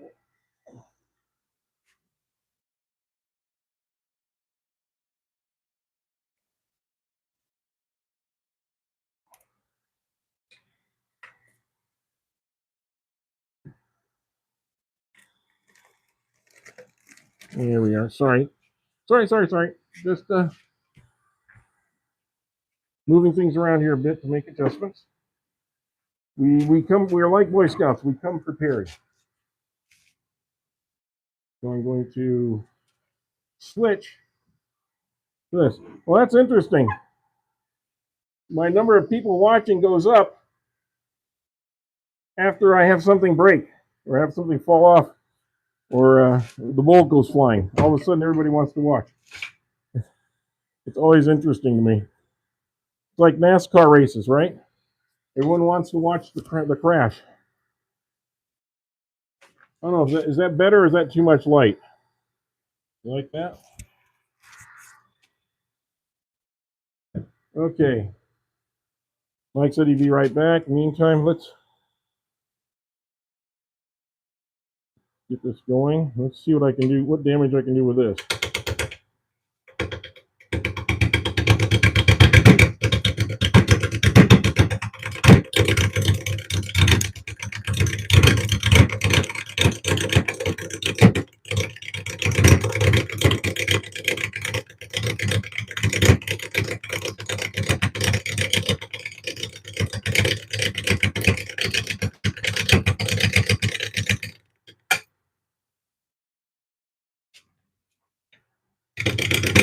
Going slow this first one. Obviously, picking up the speed would help.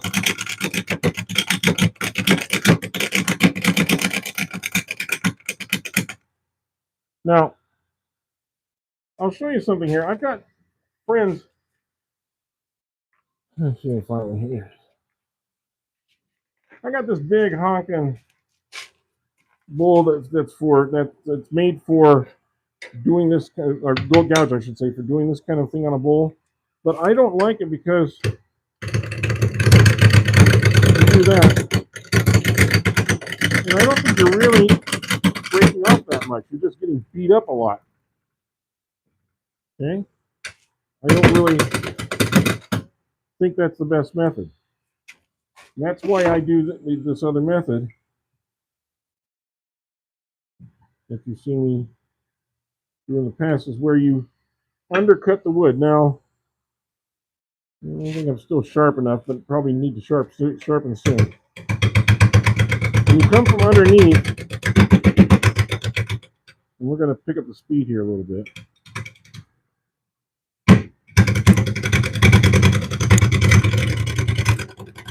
Not only can you round it quicker, you get the right angle,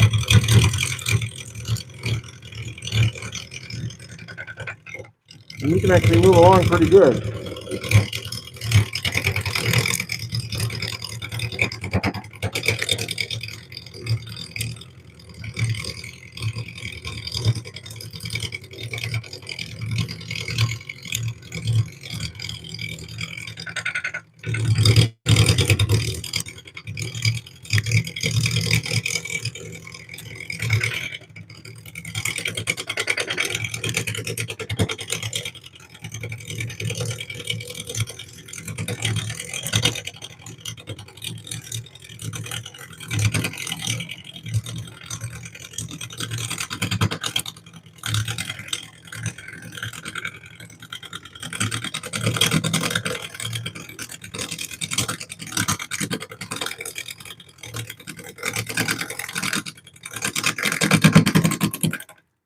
Okay.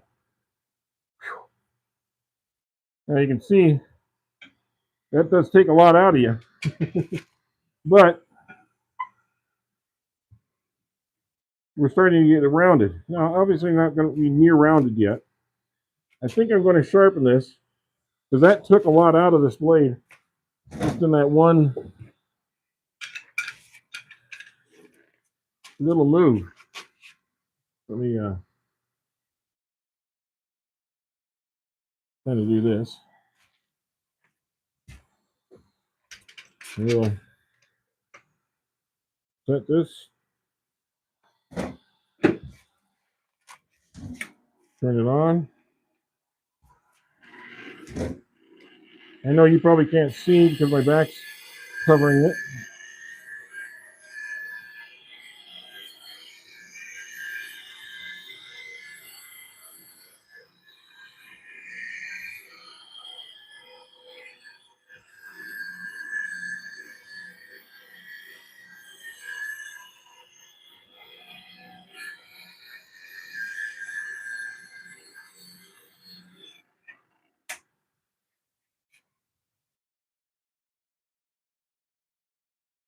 Okay, that's what it takes to get new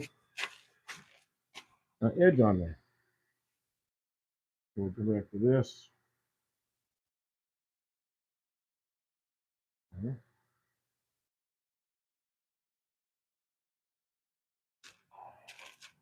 And let's go back to it.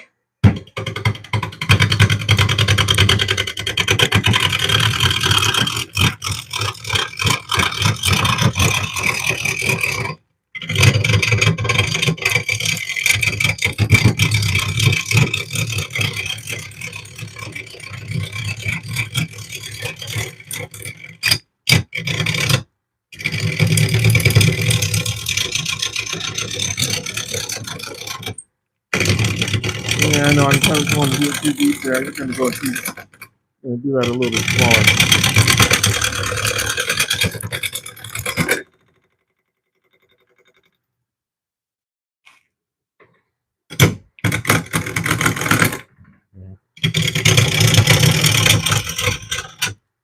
Ooh.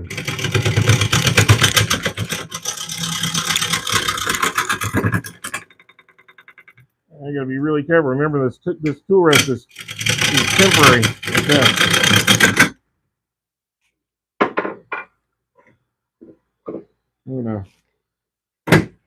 adjust this accordingly. There.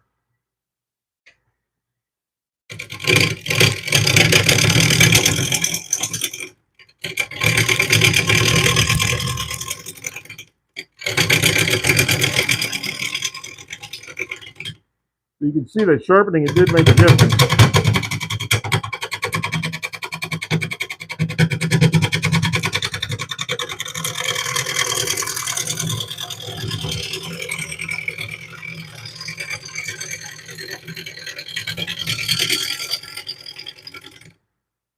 And it does start to round it out in pretty short order. Obviously, we're getting closer, but we still got a little ways to go. And now I can move the tool rest in a little bit closer. Do it again.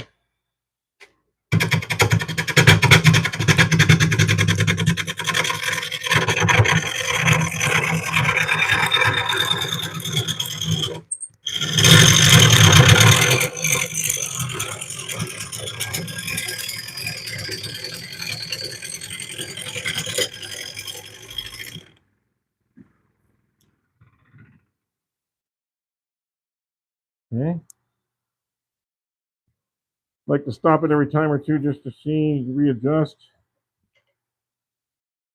I really should raise this tool rest up a little bit, although it's probably going to get beat back down again since it's not being held properly.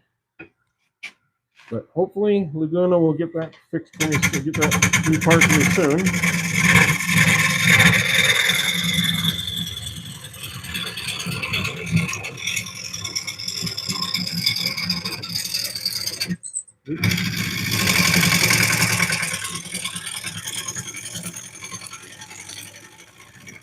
Even better, I hope that One Way will get their piece to me soon. I understand the One Way system is better.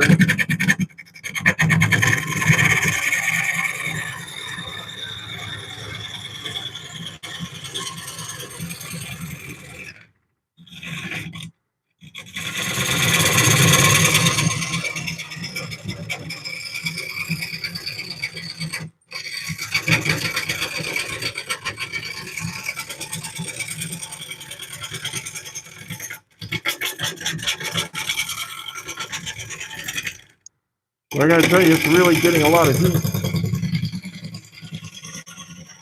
The end of this is really getting a lot of heat on it. Now we are pretty much rounded here. We got a couple little flat spots up at the top because I angled it out just a little bit. So now I think I can kind of do a final smooth cut here. Maybe I can't. Maybe I'm gonna have to do a push cut.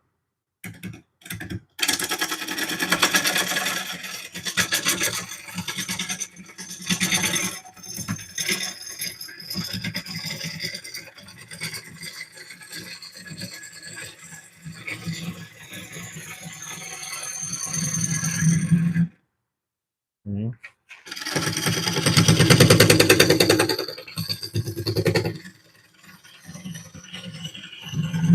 A little shear cut. There we go. Yeah, I got a little bit there, a little bit here. So that's going to mostly come off when I straighten the bottom. That I got to deal with. So right about here, I'll just go in.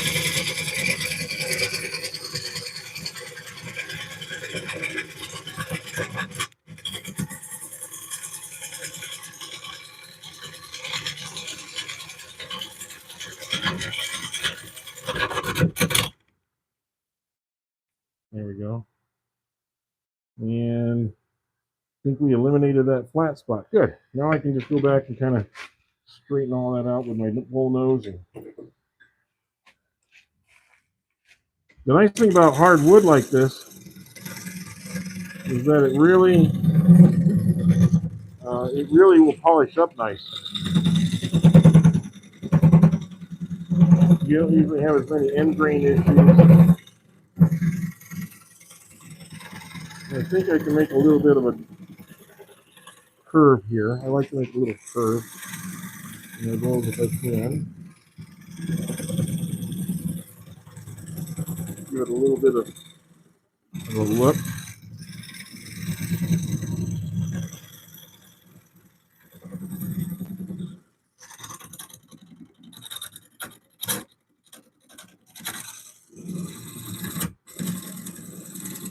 Yeah, I might have to do it with my bigger tool.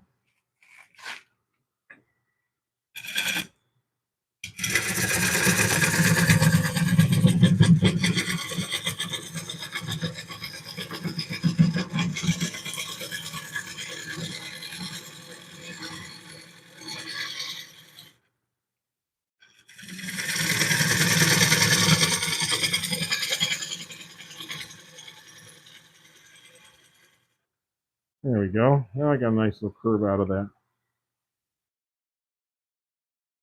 Okay. Now I can kind of do the same thing here. Bringing that down just a little bit.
There, now we got more of an urn look to it. And I'll fix that up later. I just want to get it kind of shape, set it in there a little bit. Please, if you can, hit that like button. Would really appreciate it. Bye, Johnny. Have a good afternoon, and maybe you can catch up with some of this later. It's not so much underpowered as I'm asking a lot of it. And actually, I do need to replace the I do need to replace the belt on this eventually. I've got one on order, as I've got other things on order from Laguna, but it's a pretty good, powerful lathe. I'm not using it at a real high speed right now. That's about 800 right there. But it usually handles most everything I ask it to handle.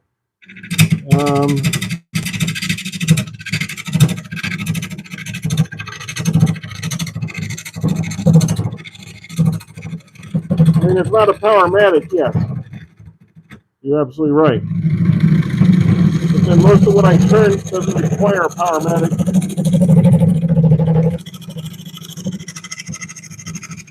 To turn it. This is a MIDI lathe.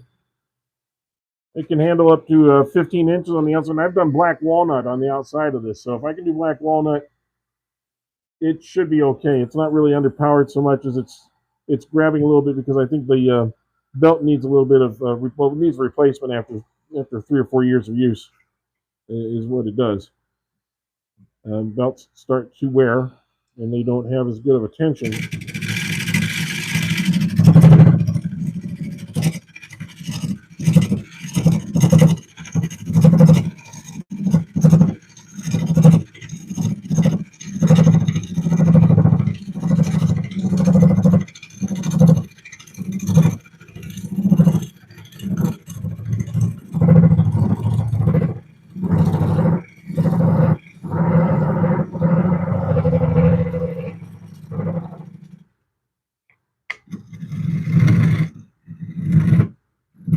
I have to adjust my rest just a little bit. It's a little bit high here.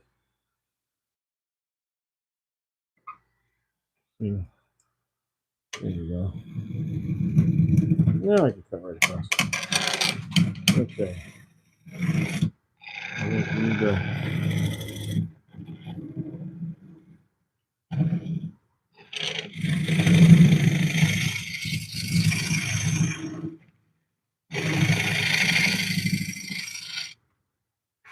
Let's see how it looks.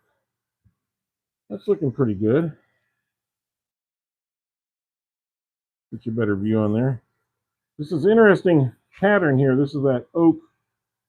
This is a hard oak, is what it is. I needed to get rid of that little bit right there, so I got to go down just a little bit further. There's a saw cut that somebody did.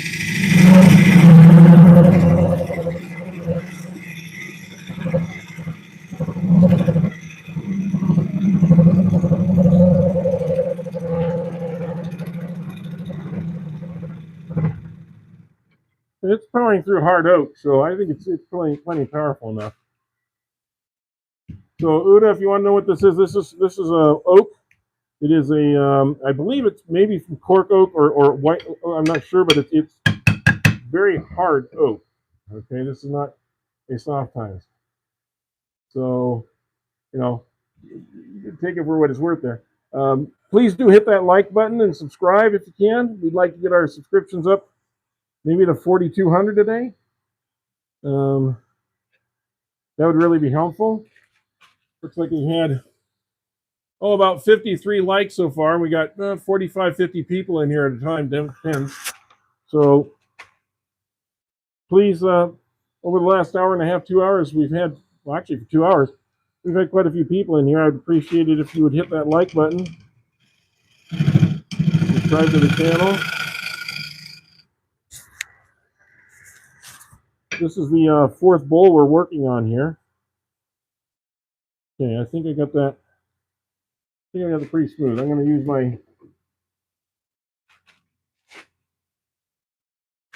my skew here.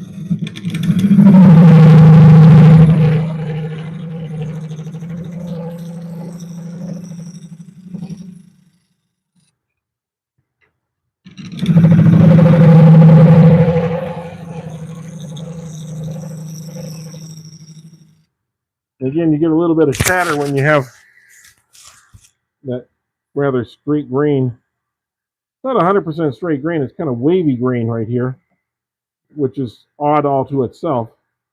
I'm hoping this is strong enough to hold when we turn the inside, because when you're turning really hard wood, it can be a difficulty.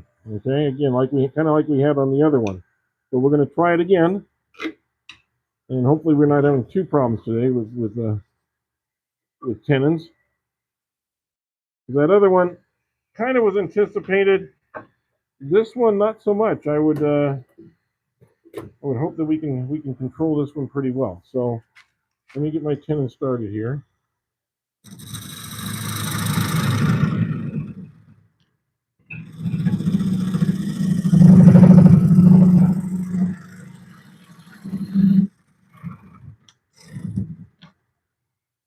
Okay. I know it's got to be bigger than that, but I just wanted to get the feel for that.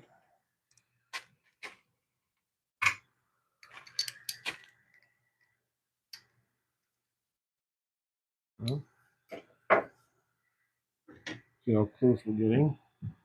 Yeah, we are very close. Okay. Sometimes I'm right on, sometimes just a little bit off. But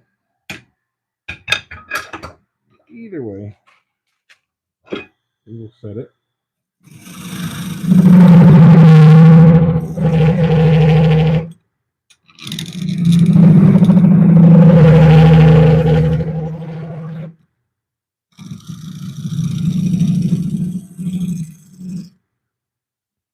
Okay.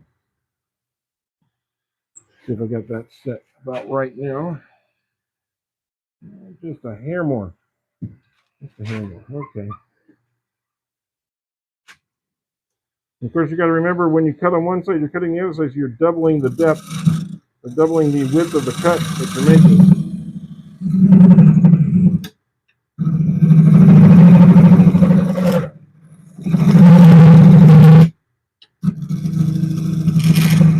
You want a little bit of a dovetail in there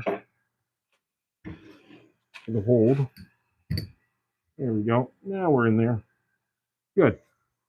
Okay, so I got that. And clean that up just a little bit. Move it up just a little bit on the edge there. There we go. That's nice and crisp. Nice and crisp in there. That's good. You get a good hold, nothing's in the way. Good, that looks nice and clean. Okay, we'll come around here.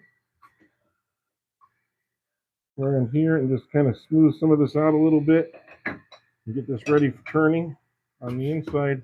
Well, actually, we'll get ready for finishing and then turning on the inside.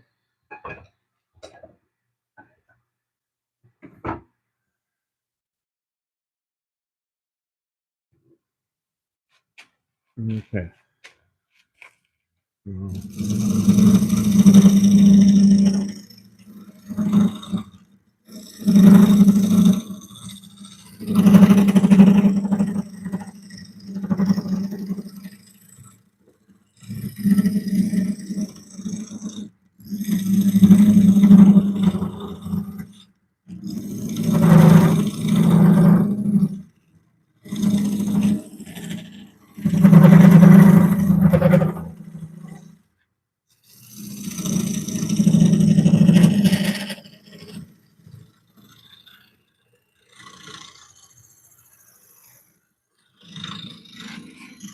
You notice how little is coming off. That means that we are getting pretty smooth. And I'm always watching up here as I'm sitting down here. I'm watching up here to look at the profile. I see a little bit of the profile right here needs a little smoothing out.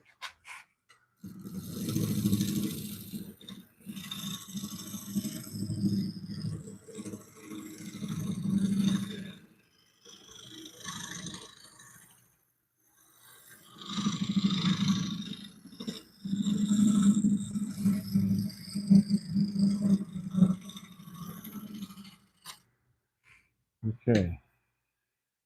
That looks pretty good. I think so. What do you guys think? Does that look about right?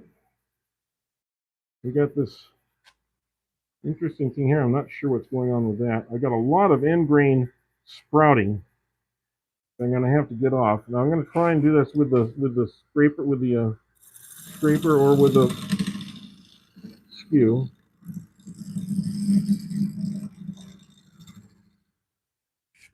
And I might be able to do this with my curved skew. Let's see.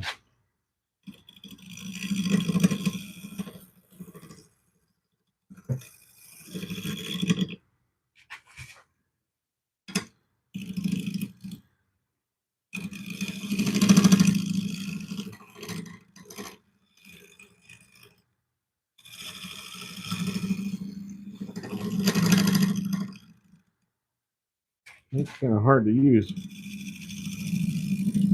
because of the angle of it.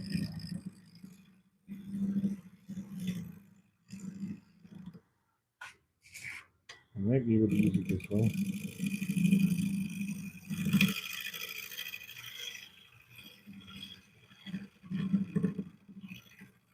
Using just the heel. See how that looks. That's much better. Okay. So using the skew works. Okay. So now we'll get a little sanding on this. And the sanding will allow us to go inside. Well, actually, it allows us to put a little finish and then go inside. We don't need to do much finish on this, I don't think. Well, let me turn this on.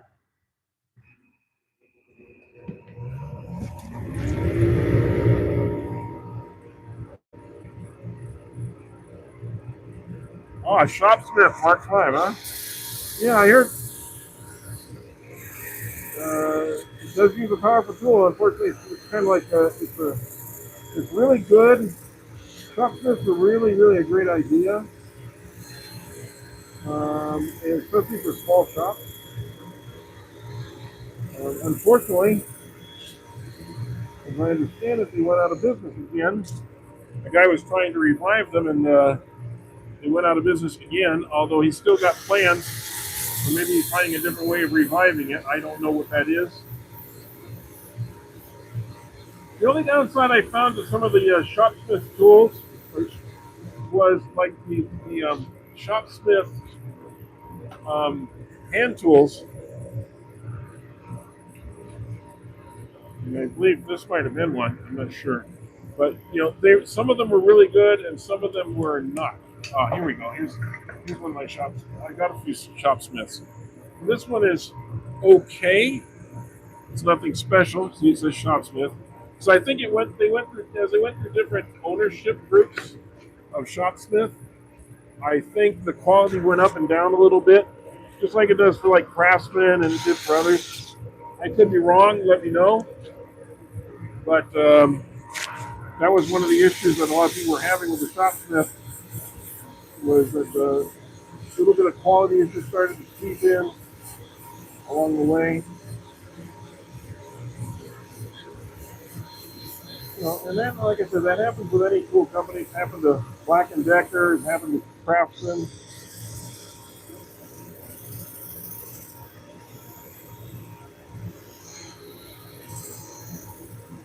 I probably didn't need to start with a 60 grit or 80 grit. But I just wanted to make sure I wasn't missing any little places. It is a little rough right there. This is where your hand is better than your eye. You can feel things that your eye can't always see. It's like really rough right there. And the thing is, your customers will find that when they're holding the bowl, your customers will notice that it's not smooth right there, and they'll think you didn't do a good job, and it's not really your fault, it's the wood. But you have to anticipate that as best you can when you're finishing the piece.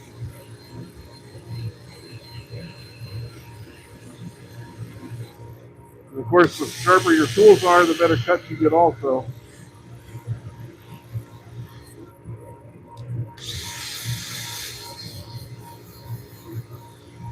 We saw that earlier when I was shaping this bowl in the beginning.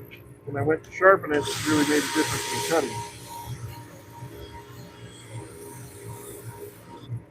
And as I always say here, the old wisdom is, if you think that your tool needs to be sharpened, you probably should have done it 10 minutes ago. Because we tend to be lazy and not want to stop at what we're doing to sharpen something when we know we should.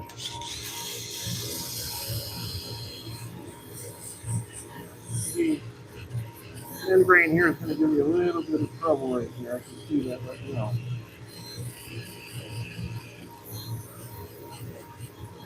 Rough it as best I can, and then we will move on.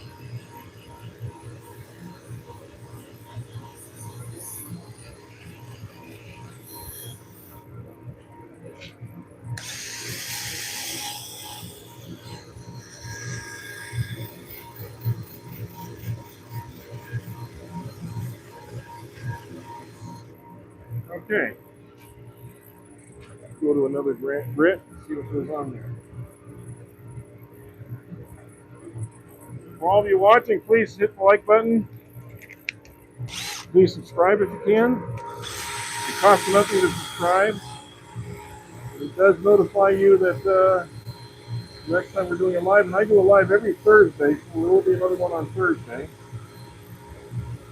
Then I usually do one on the weekend or on a Monday or Tuesday. It varies from week to week. I usually do a second, sometimes a third one in a week.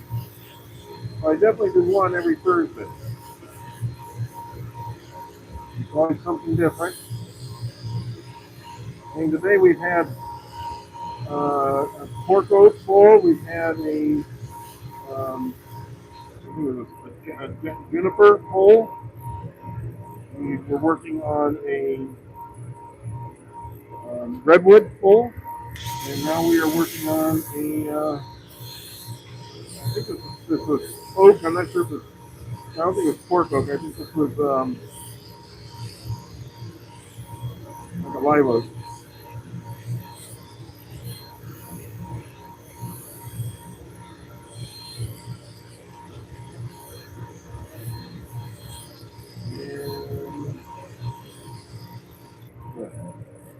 That's feeling much better. Feeling much better. Okay.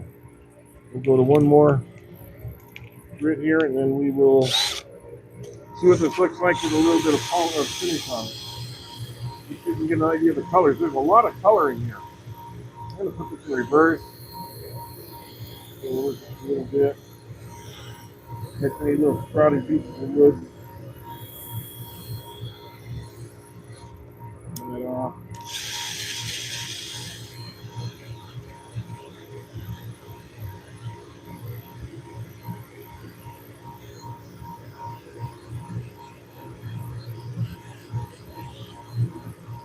Looking pretty nice.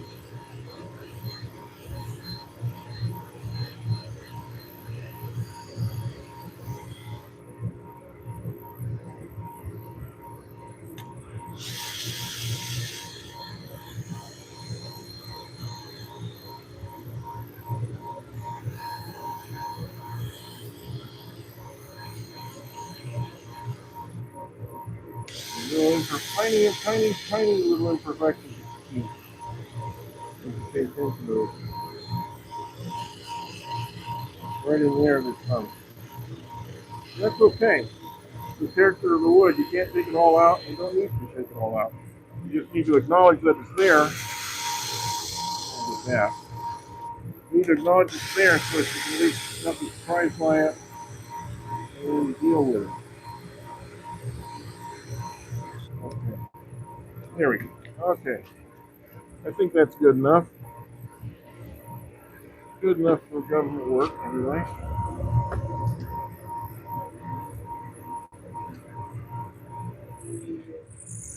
Turn that off.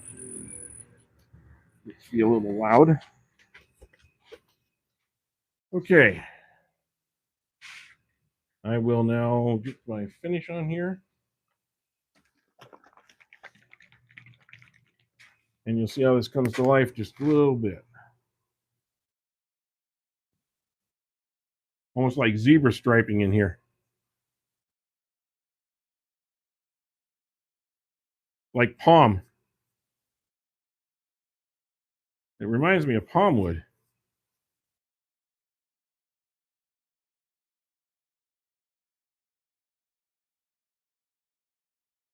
Get you over here so you can see that.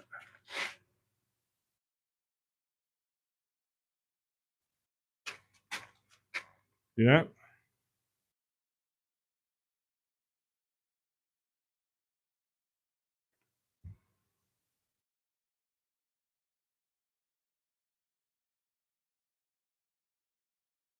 Isn't that pretty?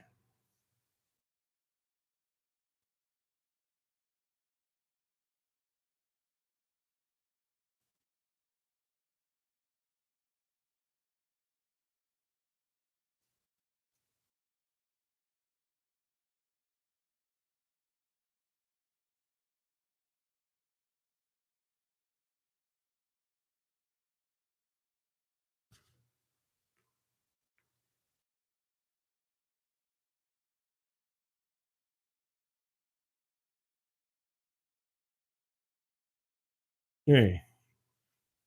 So there. I think that's kind of gorgeous, actually.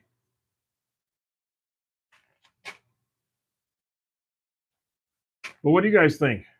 I'd like to see your opinions. What do you think of this wood?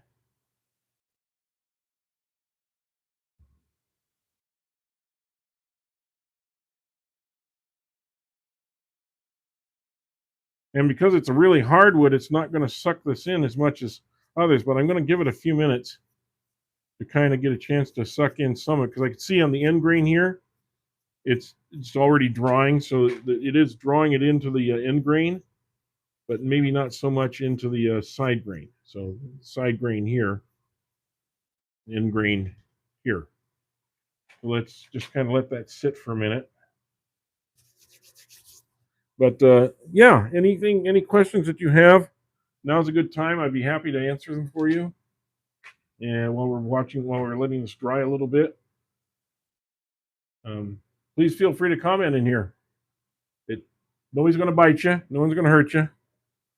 Just feel free to Say something. Say hi. In fact, I'm kind of curious. Where are you from? Where are you watching from? I mean, are all 37 of you aren't from the same place? So hopefully you're calling from different parts of the world or different parts of the continent or something. So I'd kind of like to know, where are you calling from, or where are you watching from, I should say.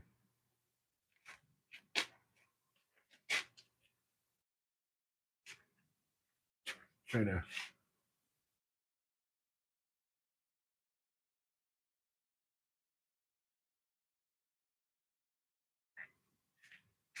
I'm going to bring the chair over here and sit for just a minute. Been a long time so far.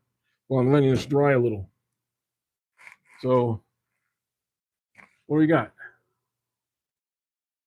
I don't see anything in the comment section saying where anybody's from. So I'm kind of curious. Where are you from? I assume you speak English and you have the ability to write. So I'd really like to know. I don't see. There's only like 19 people in here now. So I guess most of you want to see action, and that's fine. But I can't race this. I can't force this to dry faster than it is at the moment, and I don't want to go in the inside until this has had a chance to dry just a little bit. So I'm gonna spin it around a little. Sometimes I wish I had like a really slow turn, like about say 16 per minute. Bronson, Michigan. Okay. So are you going to be rooting for Indiana tonight, or are you going to be rooting for Miami in the college national championship? Kind of curious. I know it's hard for Michigan in any state to root for anybody, but they did knock off Ohio State for you, so they did you a little favor there. So I'm thinking maybe a little bit of love for Indiana.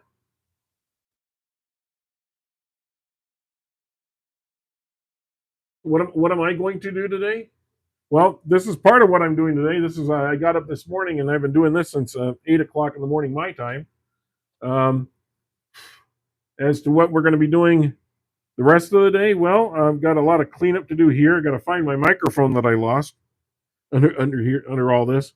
But other than that, I think I've got some work outside. If the fog lifts and the sun comes out, Indiana for sure. Yeah, that's what I thought. I'm voting for Indiana. I'd like to see them be undefeated also. But it should be a good game. And Miami, you cannot take lightly. They just destroyed the last teams they played. So they're kind of an unknown. D. I'm not sure. Oh, that's a smile. Maybe that's a smile. I'm not sure. Okay. Maybe a character. I thought it was a letter at first. But yeah. Anything else I can answer for you guys while this is drawing? I've got maybe 2 more minutes here before we move on to the next. Move on with this. So I'm located in California, in the central part of California, not the bad part of California. We're the part of California that actually works and doesn't cry about every little thing going on. We're the part that's ignored by the governor.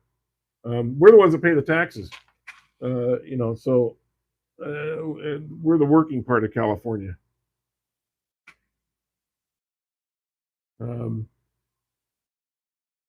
But I've lived lots of other places, but the California is where I was born. So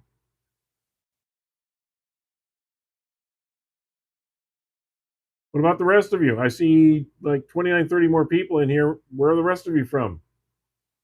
Anybody from overseas? Anybody from Germany or Denmark or Scotland? I know we had Wilson in here for a while. I don't know if Wilson's still with us or not. But stand up for your area. Okay. Emma, is that Massachusetts? Okay. Estonia. Wow. That's great.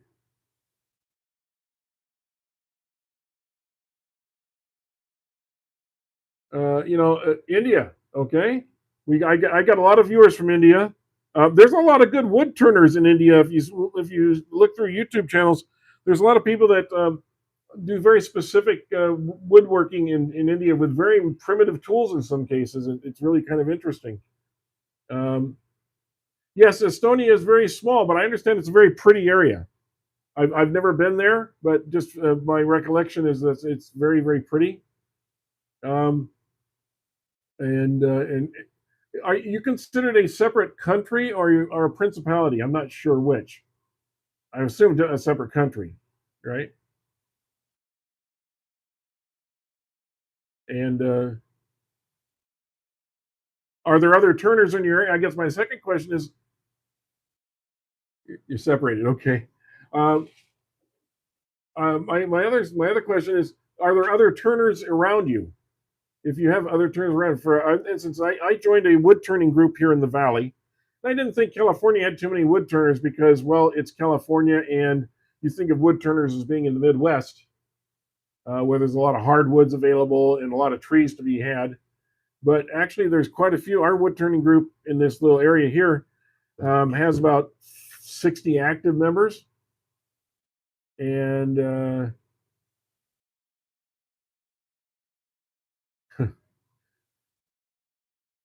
looking young and handsome. Well, yeah, well, I'm not so sure about that. I have a face for radio, so uh, I wouldn't. I don't even think my wife would agree with that anymore. Uh, and I'm not young. I'm 70, so not old, but 70 years old, things start to wear on you just a little bit. Yeah, I'm going to start taking off some of this that's not being absorbed and rub in the rest of that finish. This is just the first coating of this. For tongue oil to work properly, my English is bad anyway. We are here under the Russians. Yeah. Uh, we are not democratic, but you're all good. Okay, well, good. I appreciate that. Yeah, I know there's a lot of tensions in that part of the world, and certainly hope you guys are safe and you are able to get what it is you want uh, out of your government and out of your existence. Most of us, I think, just want to be left alone. If I was to guess, I would say that's probably true for most of the people watching here. Is they'd rather just everybody leave them alone a little bit. I don't mean not have friends. I mean like governments just kind of leave us alone, let us be what we are, and stop trying to possess us and tell us what to do. But you do need government for certain things, like to keep the roads and the water and the power. You know, but other than that, there's a lot of things I don't really need the government to do for me. I'm pretty smart. I can do most of it on my own. I can get a fuel efficient car because it makes economic sense to me, not because you're forcing me into it by threatening to sue me or fine me or something else.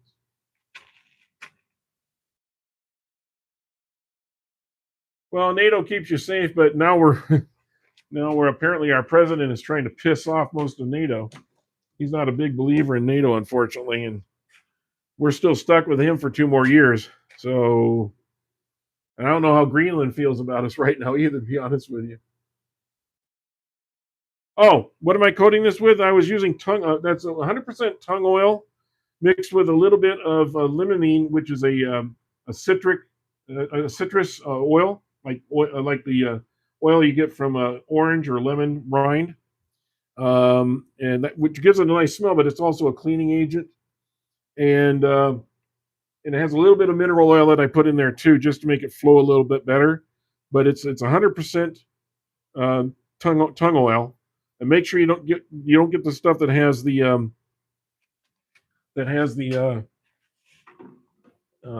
varnishes and so forth. This says it says 100% pure tongue oil. There's no additives, no nothing in it. If you look for the ingredients, it just says tongue oil. Okay, so that's basically it. It penetrates and protects. There's no additives. It's all natural. There's zero VOC smell, so you don't have to worry about You don't have to worry about fumes in the shop or anything like that. Perfectly safe. And then when you add the orange oil to it, makes it even better. Hey, Mike, how you doing, Mims? I'm still using my sketchy. I'll show you here. My sketchy tool rest down here. There we are. My sketchy tool rest. I'm still. I thought I would. I thought you'd be proud of me for doing that. It's been working. I'm still turning wood. But the Laguna tool rest. The Laguna told me that they've shipped it, and my new banjo should be here probably tomorrow. I'm not holding my breath. It's been 2 weeks. I don't know why it takes them so long to put something in FedEx, and then it takes FedEx 5 days to get here from Texas. I don't understand all that. Let's see. Hi, chat. I'm living. You're living. Well, that's good. And you saw my response to you when you were having your little conversation about moving on, and getting your shop back in shape and all. And I hope your words were very good. I really, if you guys haven't checked out Mike is making stuff, you should check him out. He has some really good videos and some good lives. He survived a little bit of rough time over the holidays. Out of the hospital. Things are improving. I'm sure mentally it's improving a little bit every day. And so really, check him out. He does a lot of lives. Sometimes they're even sober. No, I'm just kidding. But he can make stuff. The ones I like best from Mike is when he's making stuff out of nothing. He has a real talent for just taking. He's the kind of guy that would take a washing machine and turn it into a Honda a Honda car. That's the kind of stuff he does. You're gonna be doing more videos soon. Great. Well, you're not as encumbered for some of your time as you were in the past. But please take care of your health first. Okay. Start eating good, and taking care of every other part of your body. The heart is a muscle; it needs to be exercised properly. So, we want to keep you around for a while. Okay. But everyone there in here, please check him out. Okay. So, what do you think of this piece of wood? It's pretty nice, isn't it? I think it's really. Come on. There. It's a really pretty piece of wood. I especially like this side here. I like that a lot. And this will get some more waxing and polishing and so forth, as it grows up, so to speak. Now we're going to do the fun part. We take this off. We hold our breath and we try and turn this thing without it breaking on the lathe, because it could very easily, with the straight grain and the hard grain that this is, it could very easily tear out. There is no guarantees with this type of wood. So I'm warning you all ahead of time. Things could fly. All right, but we're going to give it a shot.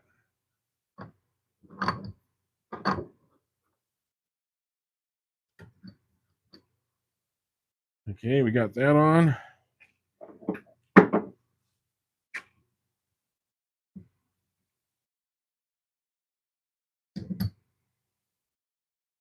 Well, that's interesting.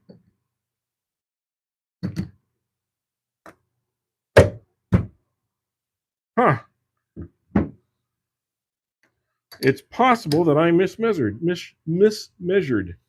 just slightly. Oh, that's embarrassing as hell. It went on, but it didn't go on. I'm going to have to make that a little bit bigger. Fortunately, I think I can still do that without it getting out of shape here. I have to be very, very, very careful how I do this. That one goes straight down there. That one goes straight down there.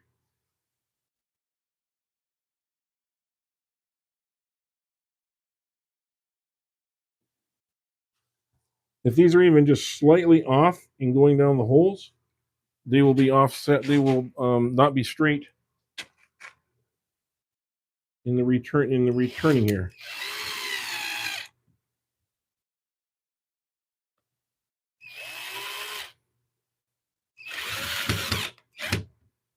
I'm hoping they're going to go straight in. Let's cross our fingers. I thought that I had that perfectly sized. So this is going to be interesting. Hopefully it's just a minor adjustment. See, are we straight? Whew, perfect. Okay, good. That was a little scary.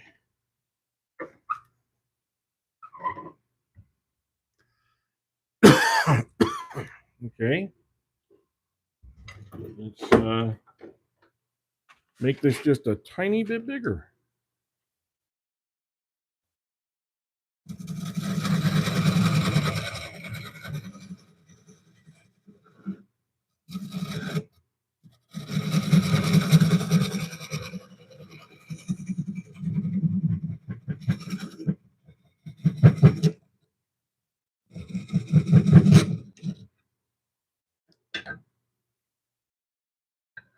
Now we'll make sure I got it on there.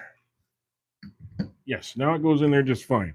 Boy, that is just embarrassing as all hell, guys. I'm sorry about that. I'll just clean that off.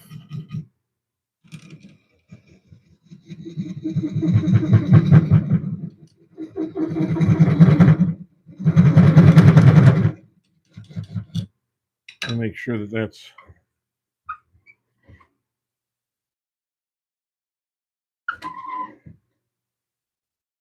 straight across as best I can here. There we go.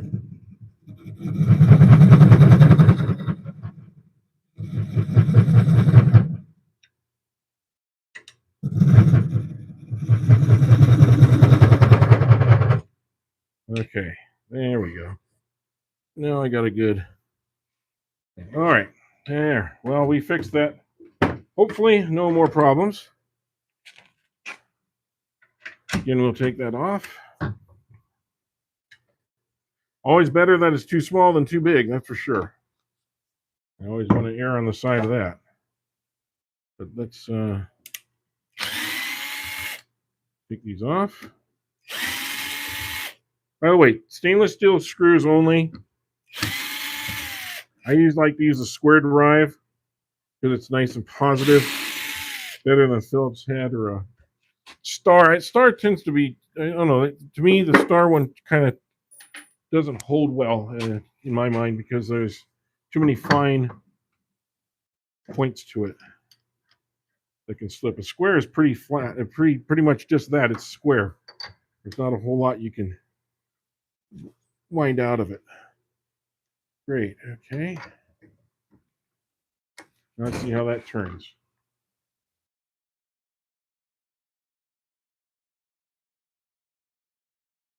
That's looking pretty straight. I'll move that in there a little bit. You don't want to over tighten.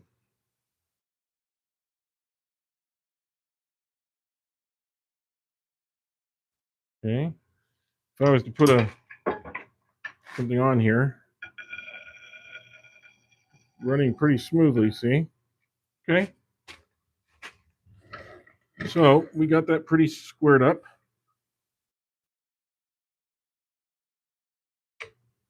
Yeah, got that about right.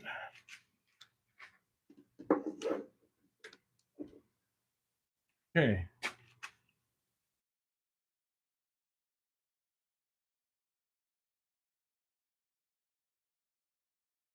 Yeah, it's nice grain, and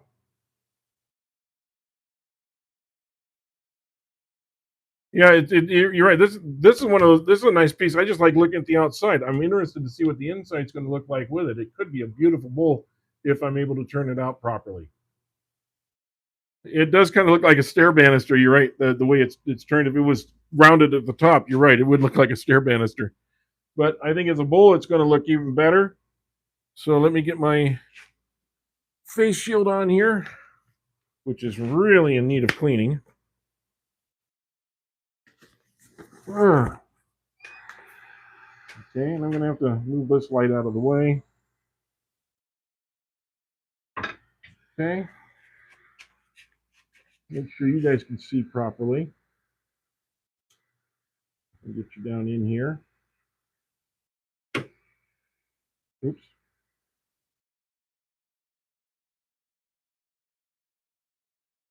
About like that. Okay. Does that work for you? Try and get that out of the way for a little bit. Okay, let's see what we can do without it coming off this time, like we did on the last video, the last hour.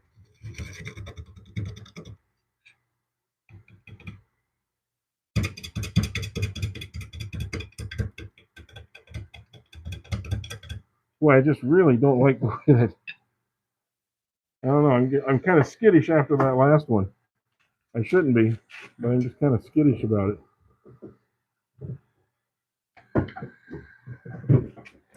Let me get this.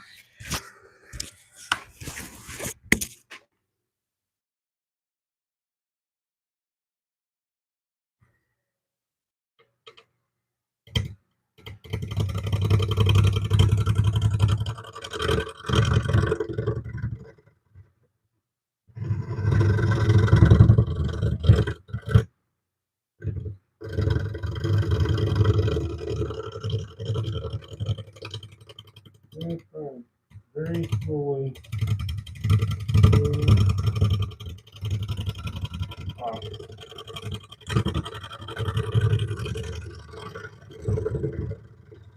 Especially the edge here.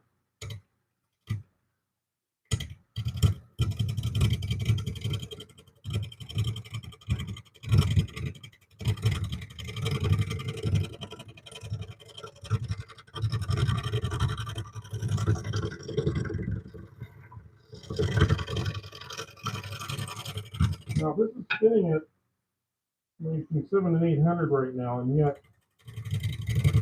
you see I only have a little bit of high spot, so I'm really going very light. I want to go into this fast.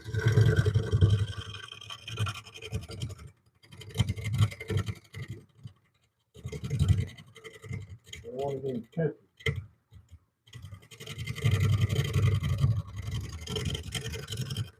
Let's see what we got now after I just done a couple lights. See, it's lower here than it is here, so we got this high spot. Which, I got this high spot, and we're kind of going into this lower spot, so I kind of have to work out that high spot.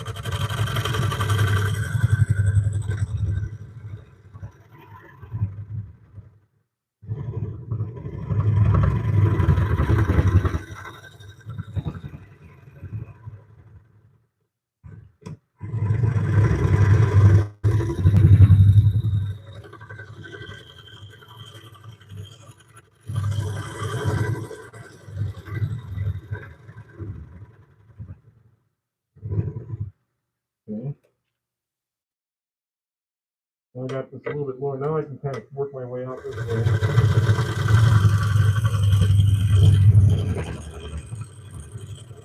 Color change.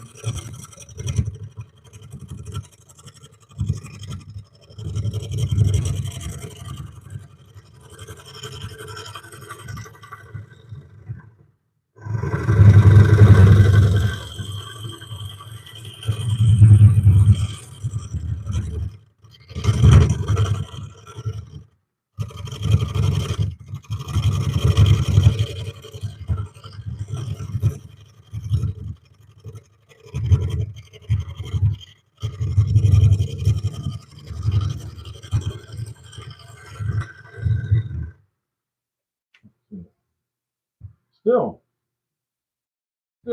after all that. A little bit closer here with a pull that.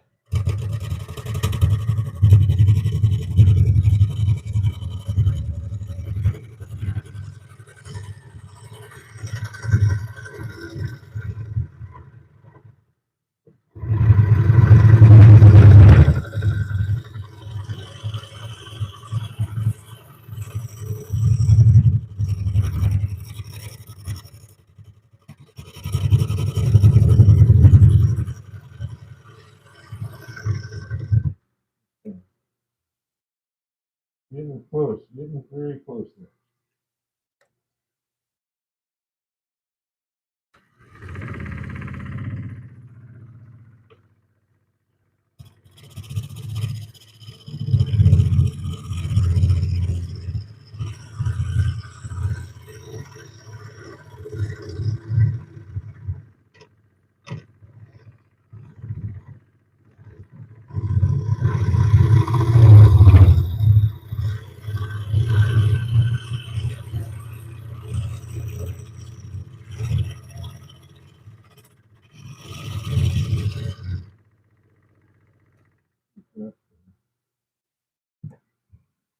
Boy, it just doesn't want to get down to that last little bit, does it?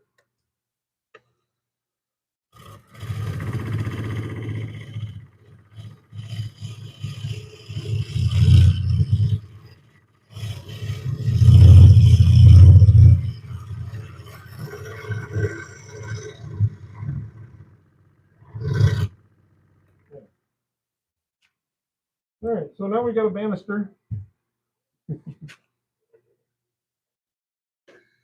Let's see. The banister. Can you drill it out, finish with, and then finish turning? Yeah, I could do I could do a drilling out. Let me try that for this one. It's not my favorite thing to do, but yeah, we can do that. The problem I have with that, to be honest with you, is not doing the drilling out. It's the fact that you still have to go back and tease the rest of that out afterwards. But yeah, I do have a Forstner bit, and since you ask, I'll oblige. I'll try and do the Forstner bit piece.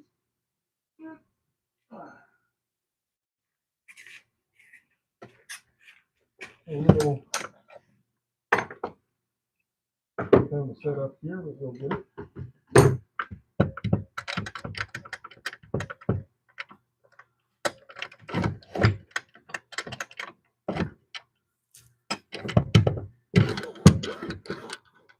There we go. We'll get a good sized piece in here.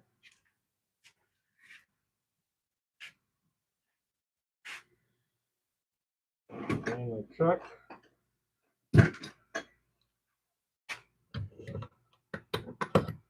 There's a chuck. There's a Forstner bit.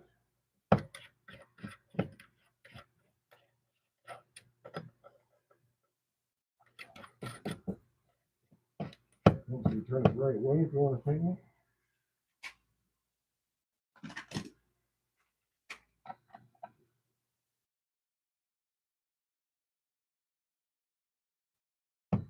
Okay.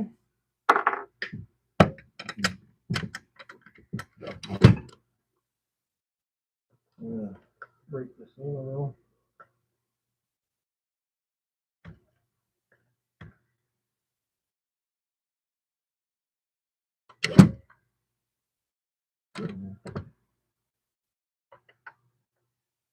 Okay.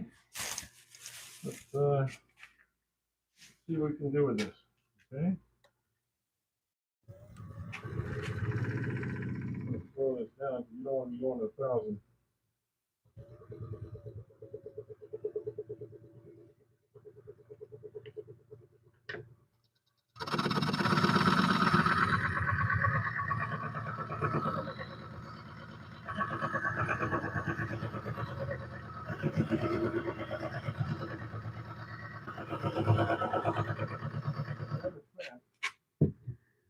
And I'm going to go ahead and have this on too because this creates a lot of dust.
If I'm right about this first line, that's where I'm about to go.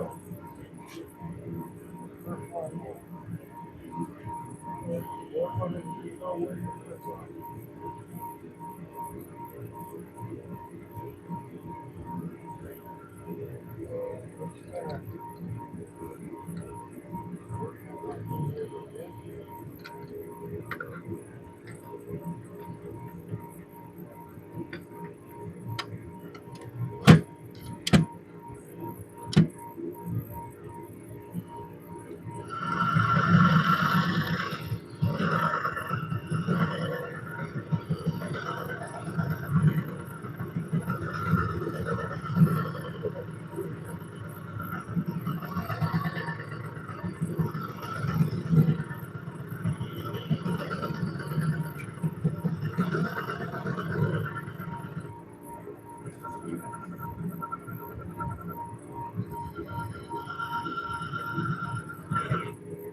guys. Didn't know I dropped my microphone.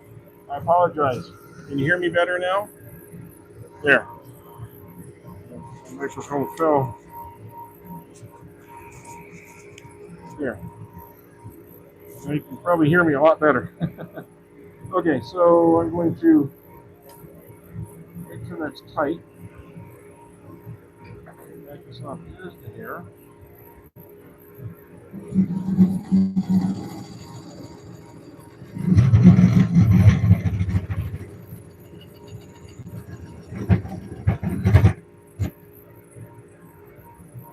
What you don't want is that turning.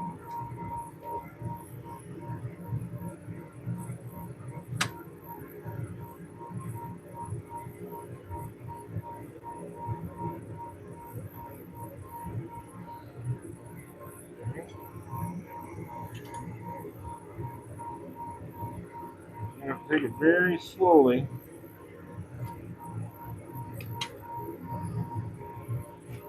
Do this properly. Once it gets set, it's usually okay.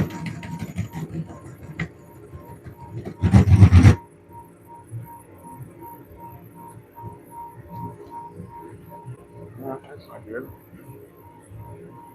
You need to tighten on the.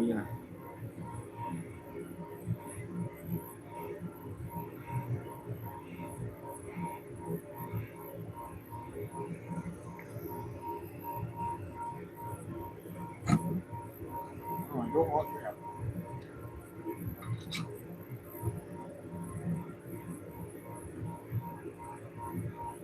This is also wobbling a little now. You notice.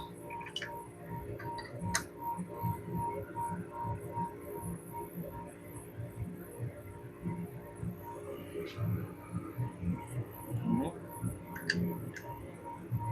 Gotta make sure everything is staying good as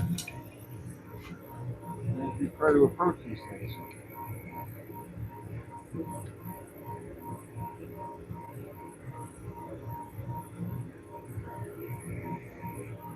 Okay, let's try it again.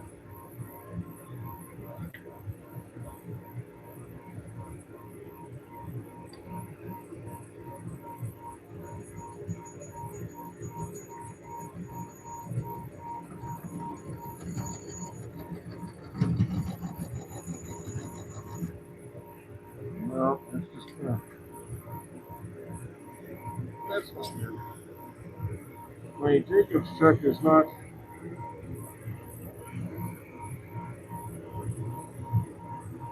staying pressed in. And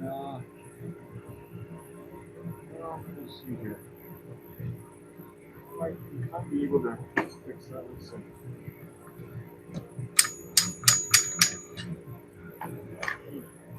Let me tap this with my rubber mallet. Or my metal mallet.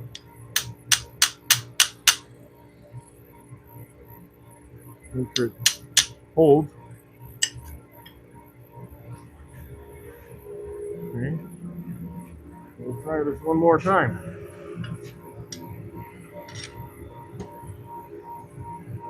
Okay, guys. Stick with me. I know it's a little bit on the boring side right here, but we are all learning something good here too.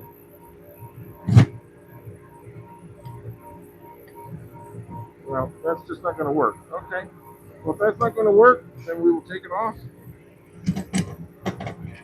and we'll go back to using tools. Interesting. I would not do that. Okay. Well, I do not get the night easy.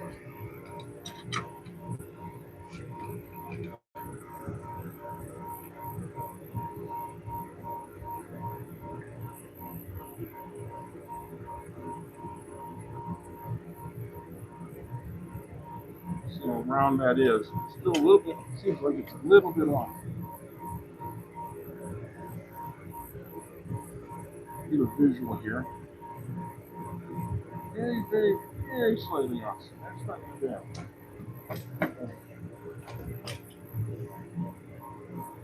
Well, And I might be in need of a steady rest here. That could help also. So let me see about using a steady rest. If you've never seen a steady rest in use, this will be good for you.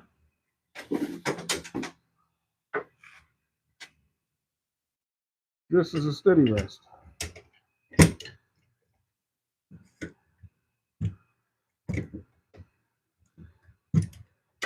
Okay. And we're going to steady rest it right here, right behind the center.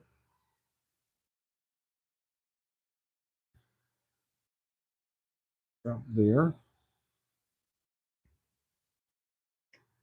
I'll have to secure the bottom first.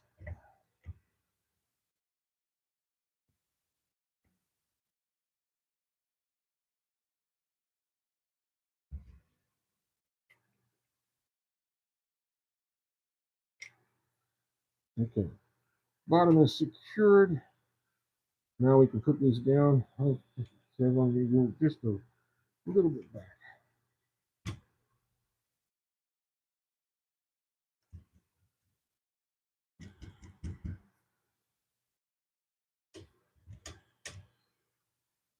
Oh, I see what's stopping me. Okay, yeah.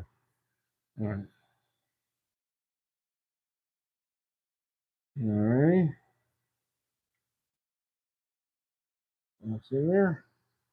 This is down. This is up. And this one over here is up.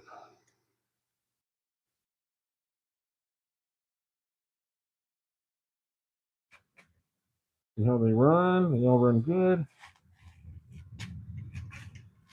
That will take a little tiny bit of the pressure off while we turn this.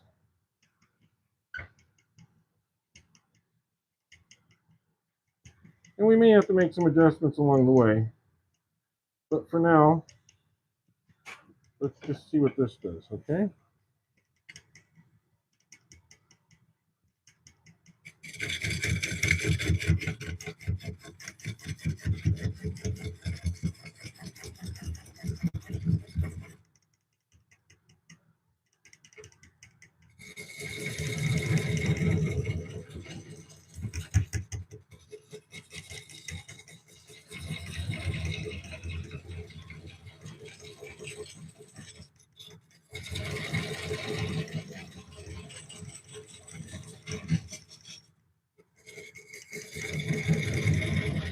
We're just going really slow right now.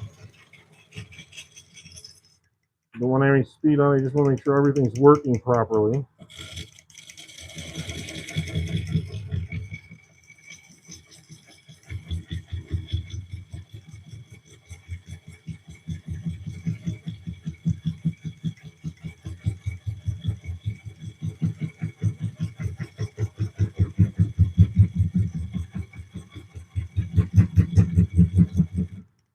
I'm going to try this maybe a little sharper. Yeah.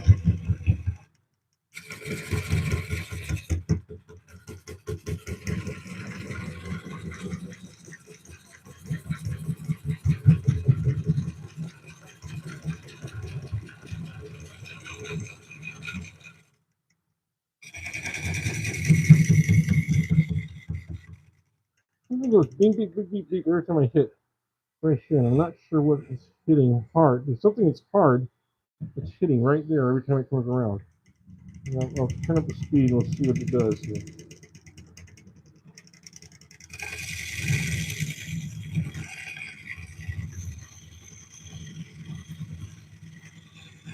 Yeah, there's something there. I don't know what it is.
Make sure I'm tight here. Okay, hang on.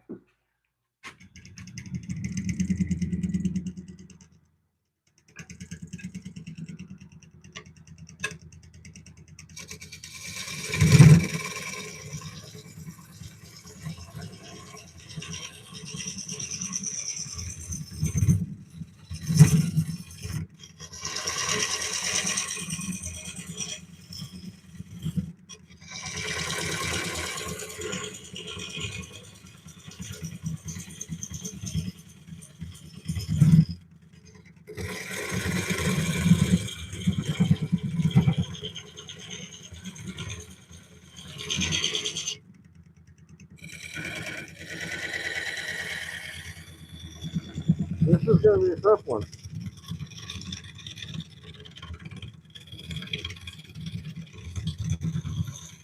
I'm not sure what it is, what is hitting in the wood right here. But there's something hitting right here. Right there, you can hear it. And I'm not sure what it is. I'll take another look.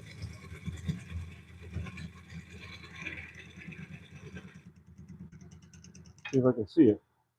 It must be this hard wood right here, this little piece. The only thing I can think is there's nothing else coming around here that's of any kind. And this is smooth, by the way. That wood is so hard that this is smooth when it makes a cut. Look what it takes.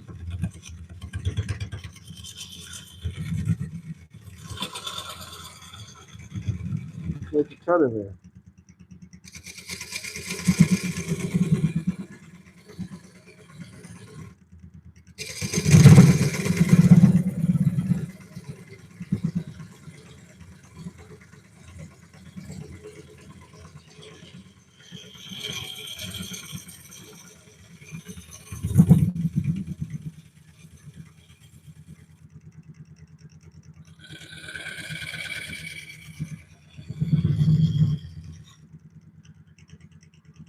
Yeah, this is not even. Yeah, this needs to be sharpened again. I'll go with the carbide for a minute and see how that works.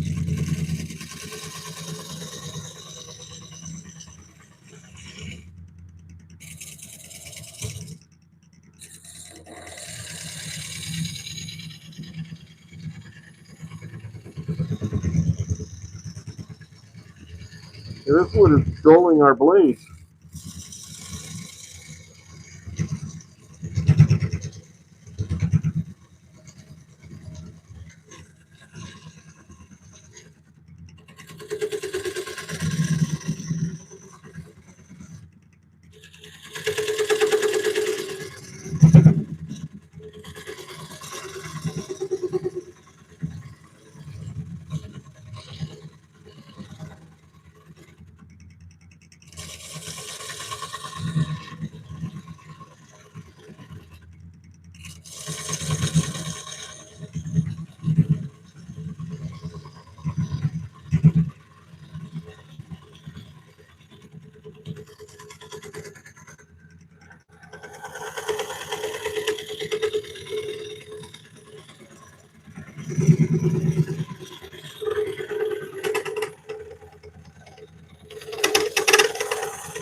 Yeah, we're getting a little bit of movement.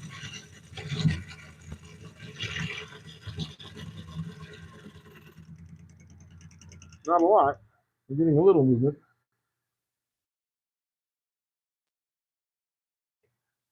That is just rock hard oak. There's not a lot you can do with it other than just keep going at it a little at a time and as nicely as you can. 。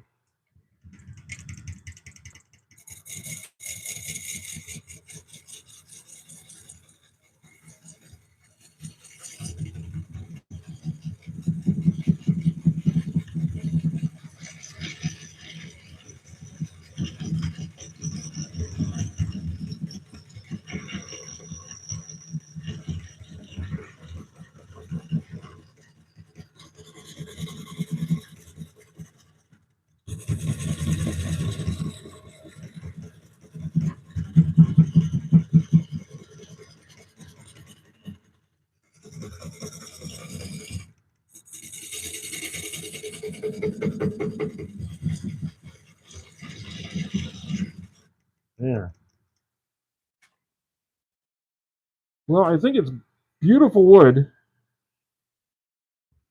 There you go. It's beautiful wood.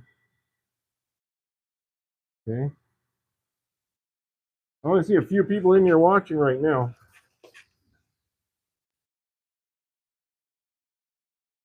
But looks like my phone's going to be stopping here pretty soon. So let me double check myself here. Make sure I'm plugged in.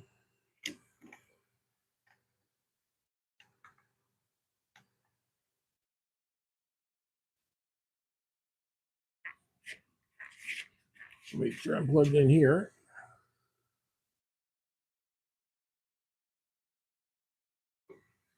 And make sure I'm turned on over here. Ah, that's the problem. My phone wasn't charging because, there we go. Now we're charging up. Now my phone's working again. Okay. So we are working on this. We'll give it a few more minutes here.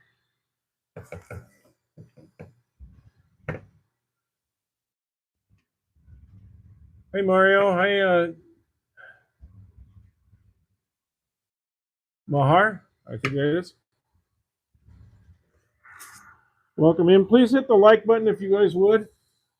We've been on here for almost 4 hours, well, 3.5 hours now, and I'd like to at least hit 100. Have at least 100 liked. And if you'd like to subscribe, please do that too. It doesn't cost you anything. We're trying to get to 5,000 subscribers. We've been growing very, very, very fast, very rapidly.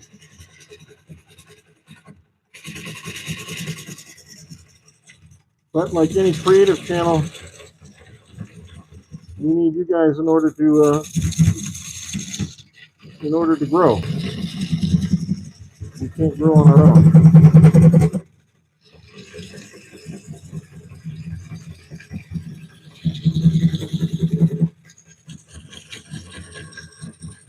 And please check out some of my videos and some of my shorts. I think you'll find that some of them are pretty interesting. Not all, but some of them. The regular videos, not the lives, but go to the regular videos. There's a lot of instructional videos in there.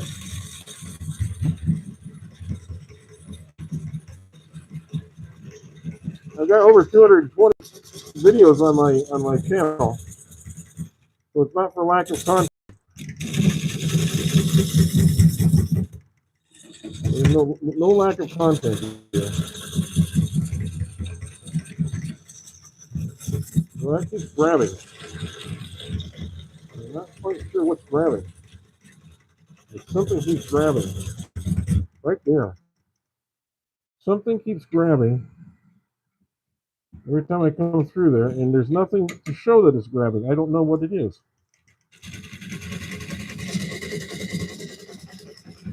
Right there, hear it? You can hear it. Click, click, click, click, click.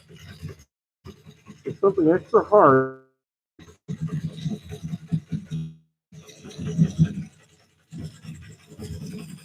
Grabbing right there.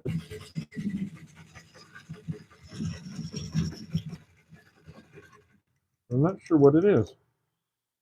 I love this spiral, almost spiral look that it has here going in. I think that's pretty cool. But for the life of me, I cannot figure out what that is. And you know what? I think I need to adjust this.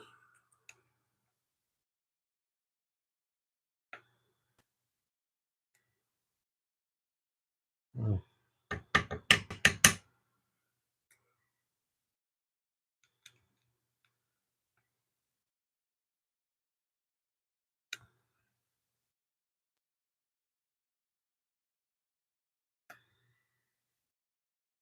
Maybe it's this one.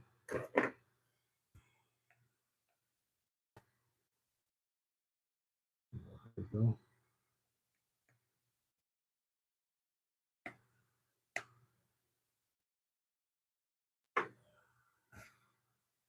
see if that edge helps at all.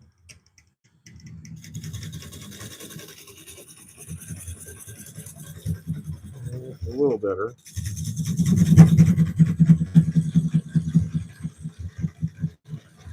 This is so hard that it's actually showing the carbide.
I know this is Martin Luther King Day, and I don't want to equate myself with Martin Luther King in that sense, but I know he went through struggles. But boy, this is a struggle. This is like a Martin Luther King bowl right here. Hey, big dog. Good to see you in here. I am turning a piece of really, really, really hard oak. It's beautiful. You can see some of the graining in here. The problem is, it's actually dulled my carbide. It's dulled the gouges. It is just really, really, really, really, really tough.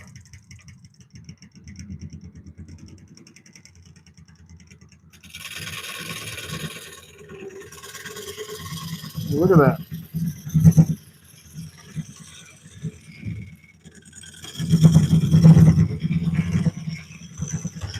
It is just really not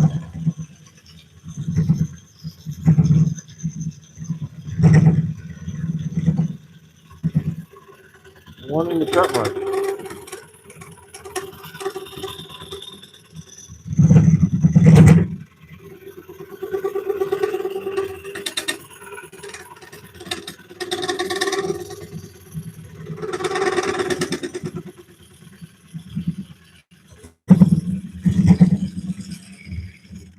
That's what I'm up against. Yeah, normally I would say, yeah, you got to love hardwood, but in this case, it's not giving me the satisfaction that I was hoping for with hardwood.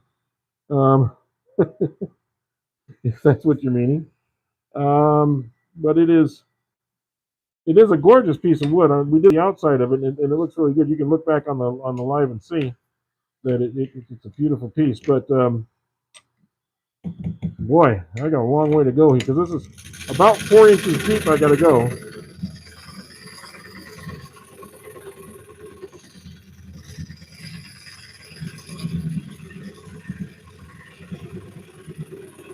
This is about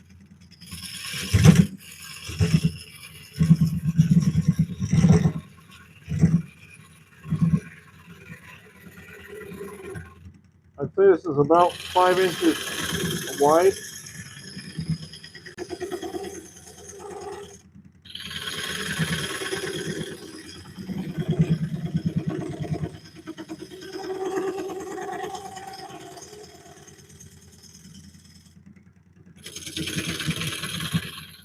We had a little problem with the Redwood bowl. Just to remind any of you that were watching earlier, this is the beautiful piece of wood that we were turning. But the bottom of the bowl is because it's such straight grain, it broke out. So I'm probably going to have to do a glue bond on the bottom of this, attach a glue block to it, and do it that way and see if I can't turn the inside because I didn't even hardly get this flattened out on the top and it broke. And I've got this branch going through and coming out here. So I'm going to be dealing with that branch all the way through this bowl. So it's a gorgeous piece of wood. I hope I can preserve it and get it turned. but it's got a lot of challenges to it. So does this one. So let's keep turning. So far, the steady rest has been helping. I'm probably going to have to change out my carbide tip here eventually because this doesn't look like it's up to the task much longer.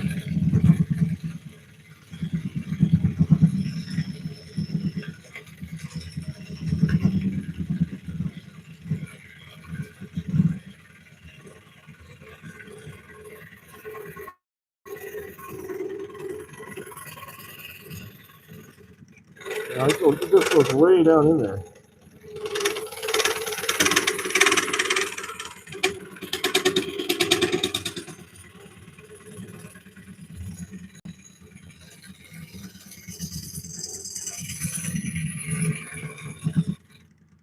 So if you guys haven't don't know Big Dog here, he's one of our founding members of the Sawdust Group, and our Sawdust Mafia. And yeah, if you would hit the like button and subscribe, I would certainly appreciate it. It's been kind of a long fight here today. Hi, Malcolm. And Big Dog had a big accident this last week. I'm glad everyone's okay. Have you gotten over being sore?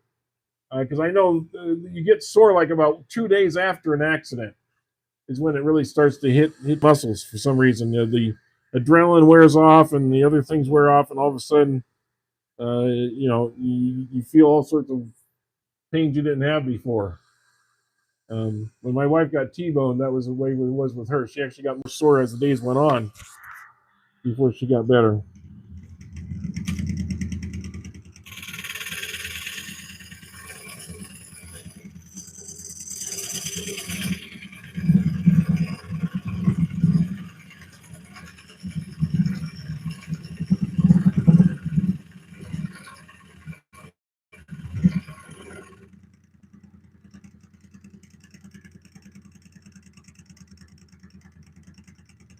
Yeah, you can learn a lot from this channel if you stick around. It's kind of a light crowd today. Some days you have 400 or 500 people in here at a time, and today I've been lucky to have 50, 60, 70 in here at a time. But that's okay. I mean, some days it's that way. Maybe it's just the holidays or something. I mean, right now there's 18 watching. But those that were watching, a lot of you weren't here when the wood came flying off the lathe. So you missed that part. You might want to go back and watch this. If you're just here for car tests,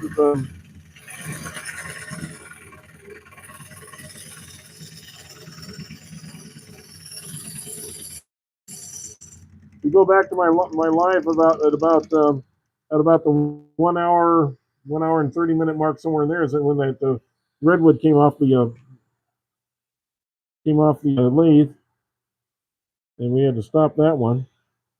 This one we were turning pretty good. I mean, we got the outside of it turned pretty quickly, but the inside's just been really, really, really difficult.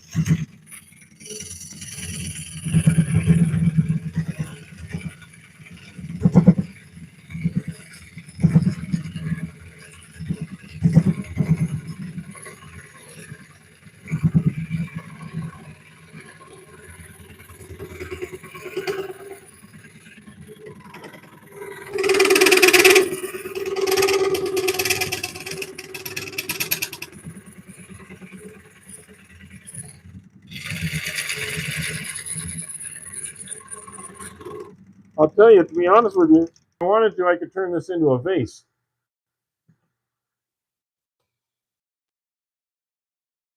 Yes, I am. Sure, sore a little. It's getting better, but you're going to screw me on the truck. Big Dog, wife got T-boned. We had a car we really, really liked. It was a really nice car. It's a Ford Escort. Escort. I think it was anyway. Like Chevy. No, it was a Chevy something anyway. But it was paid off and it was working beautifully, and it only had about 35,000 miles on it. They totaled it, and they gave me what it was worth. Unfortunately, to me, it was worth a lot because I could have had that for another 5 years and not had any car payments. Instead, I had to run out quickly and buy another car for my wife. And even with the money they gave us, I had to take out a $20,000 loan for the new car. So yeah, you got replacement cost coverage and all that other stuff, but it doesn't really take into account the fact that just because the car is like 5 years old, if it's only got 35,000 miles on it, you can keep it for another 5 years easily. The insurance is going to be cheaper because it's an older car, and it's just safe. I mean, it did everything it was supposed to do. The front end crumpled and everything. This may end up being a vase if I don't want to go all the way to the bottom. Yeah, you're exactly. Of course, you had a big car too. You had a big truck. Well,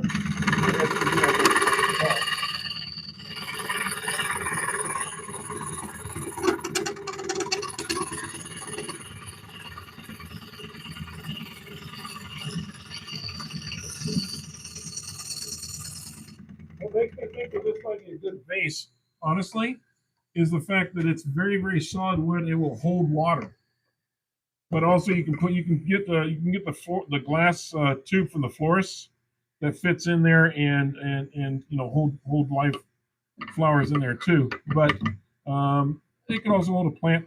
I'm going to certainly take this out more. I'm not going to leave it the way it is, but I may not turn this into a bowl. This may be better as a planter. It's going to be very pretty. So I just want to see what I can do with it.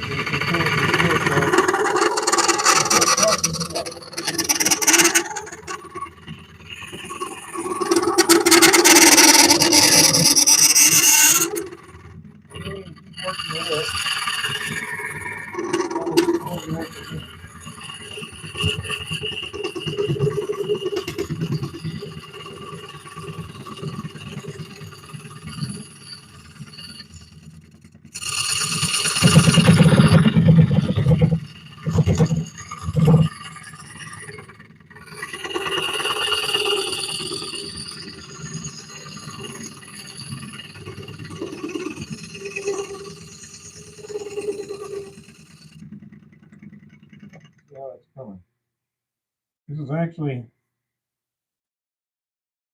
kind of curving in pretty nice now. Starting to get in there. Just for fun and giggles, I'm going to try this thing for a minute. See what I can get out of the inside here.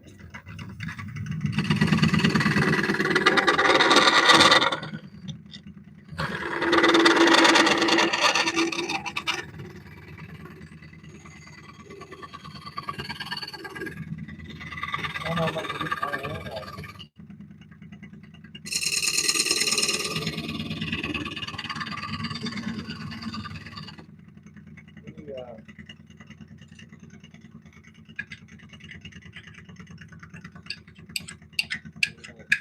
Take that off this way.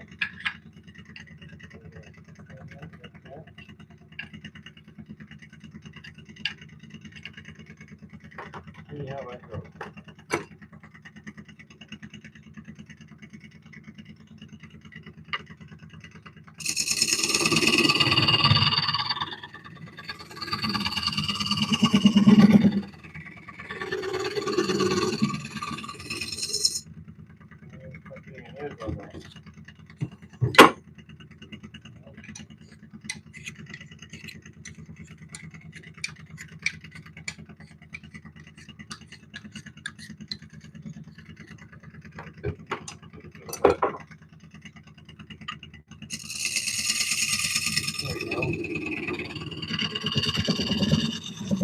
Had to raise that burr a little bit.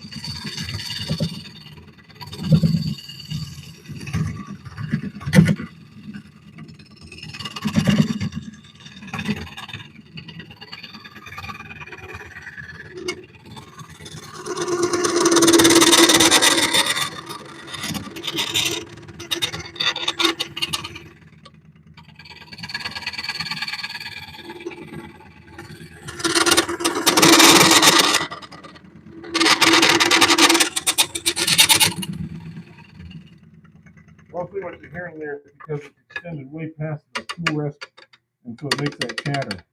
Okay.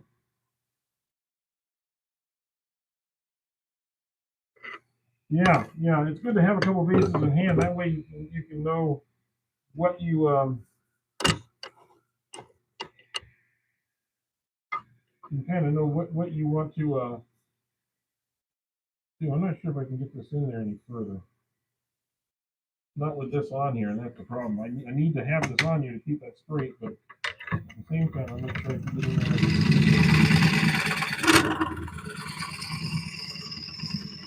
I have a different floor.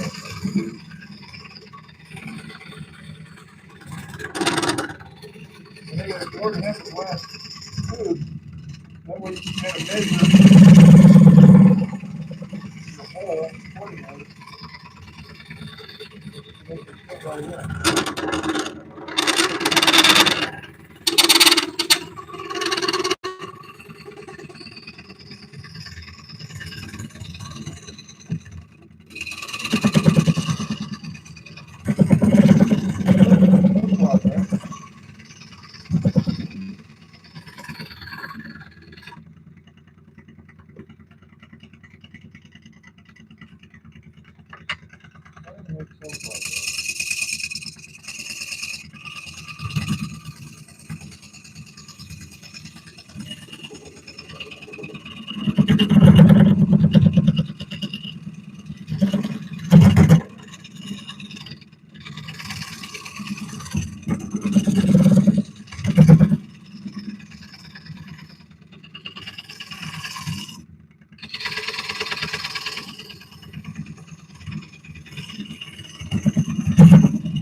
Some movement.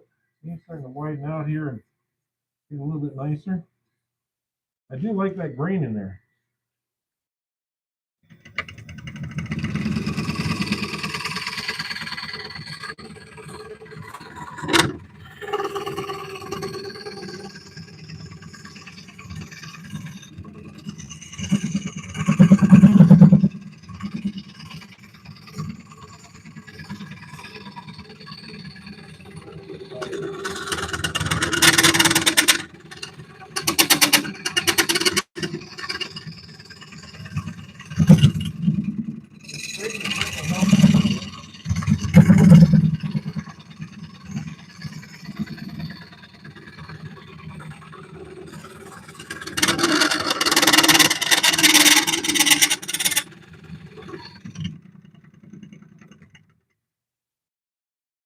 What do you think? What do you think, guys? Want to hit that like button? If you would, I'd hit the like button. I'd really appreciate it. It helps the channel. We'd like to get to 100 likes, and I know we can do it with your help. Everybody in here that's watching right now, double tap the screen or hit the like button.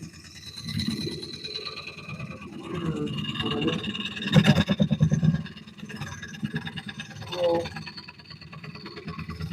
always put some posts behind.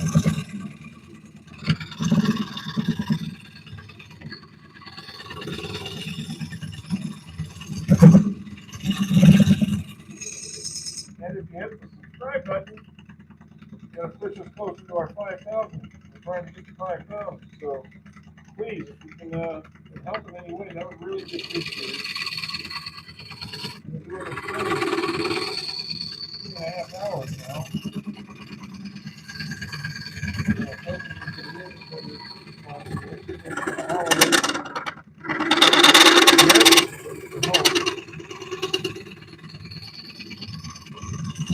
They're all out protesting marketing.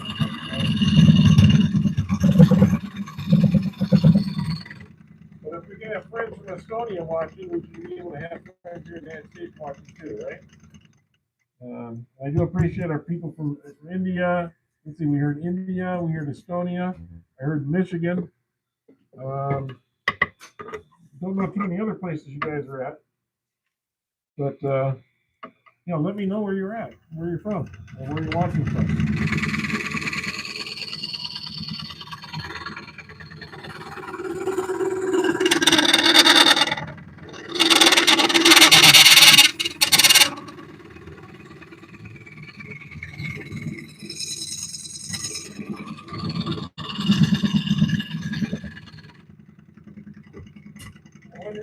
watching, are you watching in your office? Or are you watching in your shop? How many of you are watching? I'd like to know how many of you are watching this from in your shop, or listening to it while you're working on something. Reach over to the screen and let me know.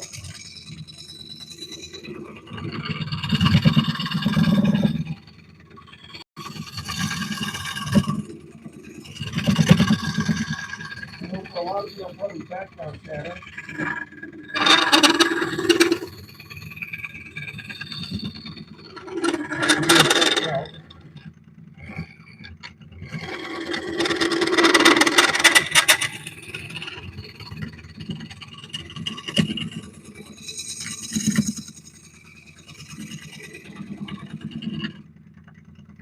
Kind of interested to know what other people are doing.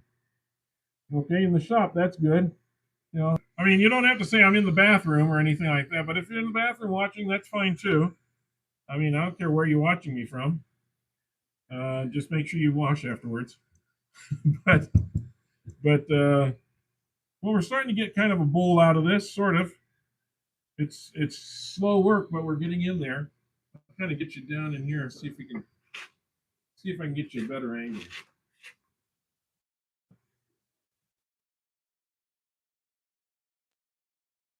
That's where we're at now. So I'll try and use that angle, see if that helps.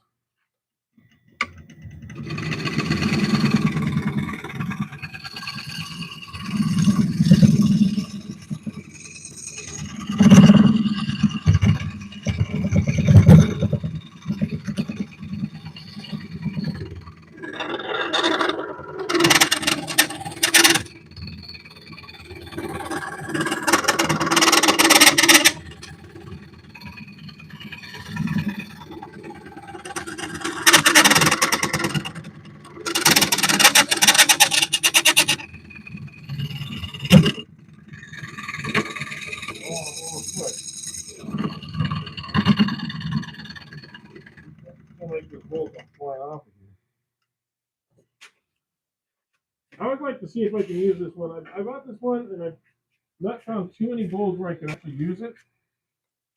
This might be one of the things where I can. Yeah.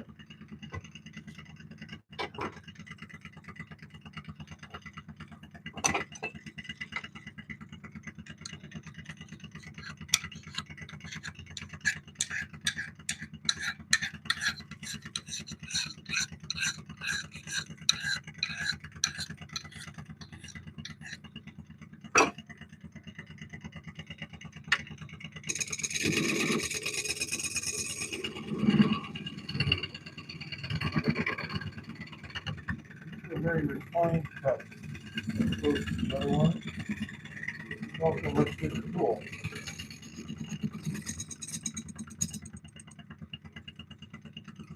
Let's go some fine line tools, but I'm not talking about them. It was. I'm not talking.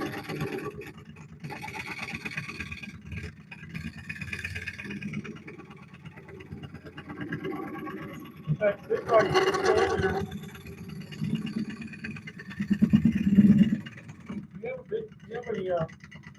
do you have a discount code for Find By Tools?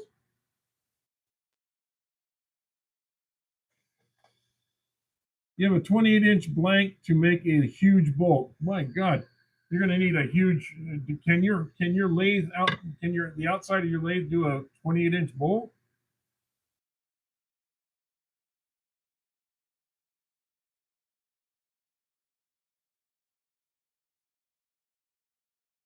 Well, turning pins is always nice, and using your lathe, you kind of put the 3D printer on the side and just let it kind of work, right? But 28-inch bowl, that's a huge piece of wood. It must have been a giant tree. But I didn't know your lathe could handle that. Hi, Jose Maria. Bus to Miranda. Busto. Bustamante. I'm sorry, Bustamante.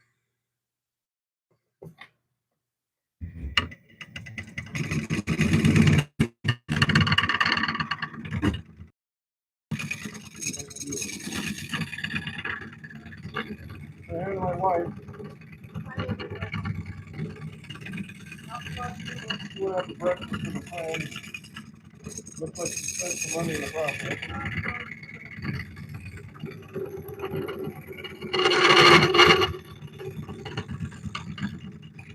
Buy out Hobby Lobby or Hobby Lobby and Dollar Tree are now empty. Don't bother going there if you live in our town because they're probably empty now.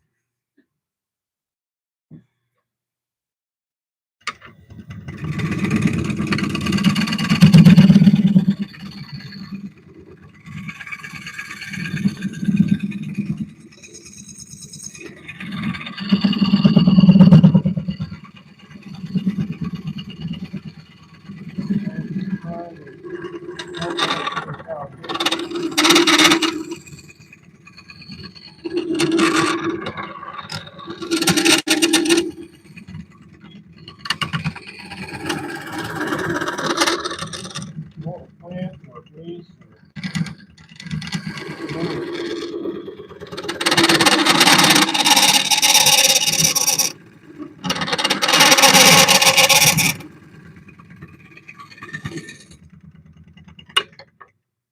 I'm gonna have to sharpen this again now too.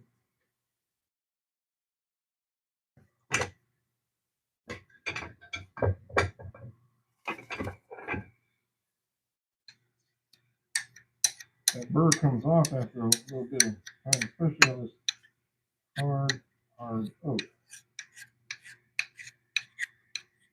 The burr comes off of it. Put the burr back on. Like I knew how to go to this side. Yeah.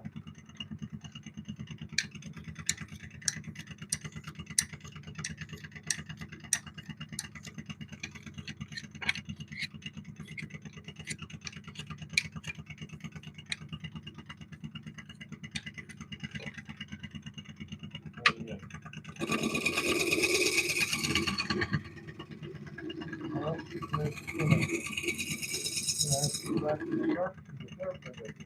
it's got a little bit of a, got a little bit of a burr, but it's not biting.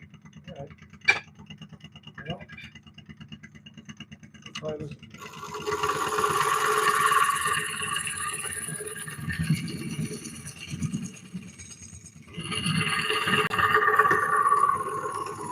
Whoa.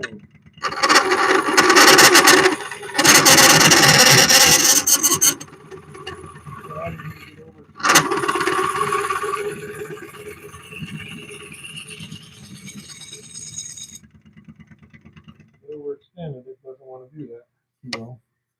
You know, I only have a little bit to go, so I'm going to try. We're going to take that tool rest off. I'm going to try the plant rest. You can't do this with the plant rest, so bear with me for a second. I'll do some like funky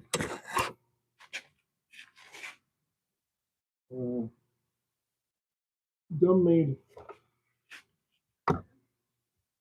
tool rest device here.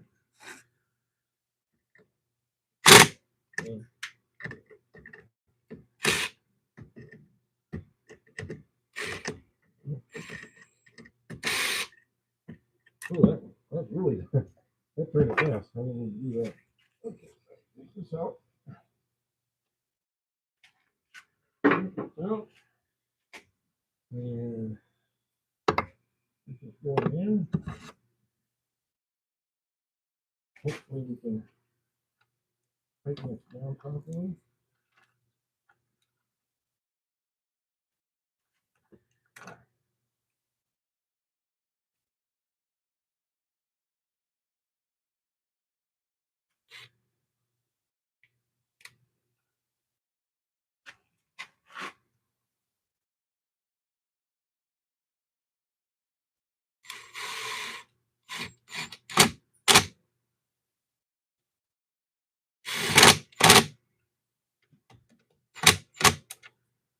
Okay. push them nice and tight.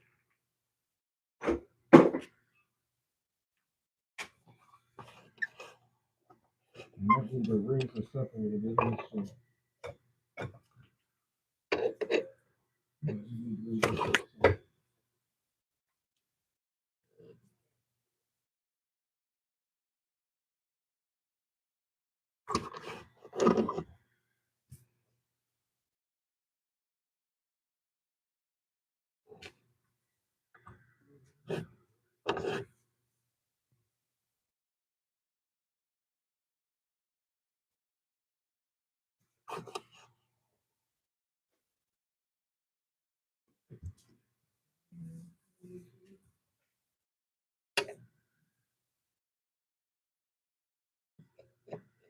Okay, we can get the light in there.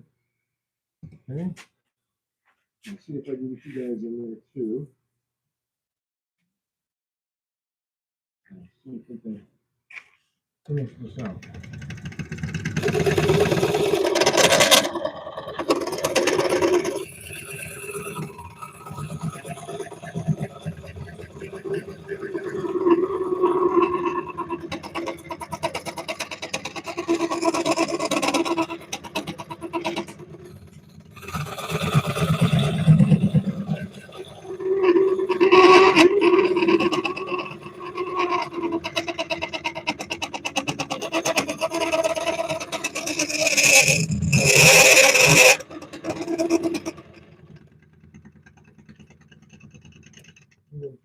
Turn this by just a little bit more.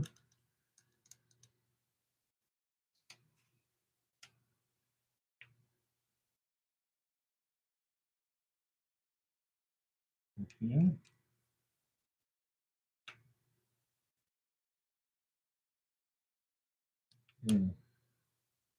Get a little more of a fresh edge on there.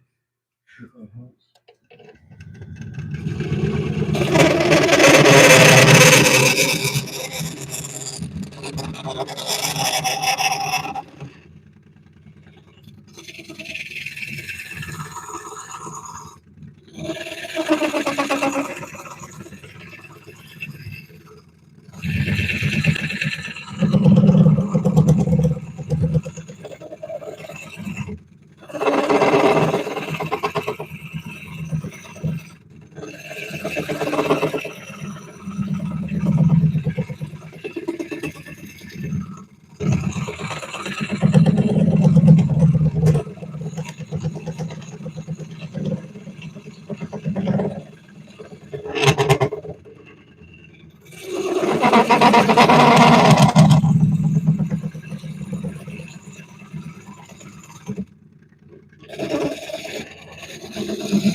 That's kind of the problem with this funky thing I've done to make the tool rest. Is that it doesn't want to stay in place too long.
Yeah, that's coming out pretty good.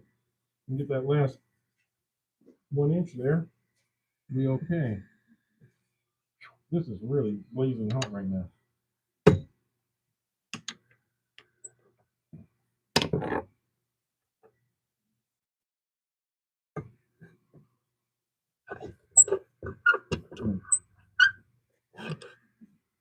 Freeze this up here.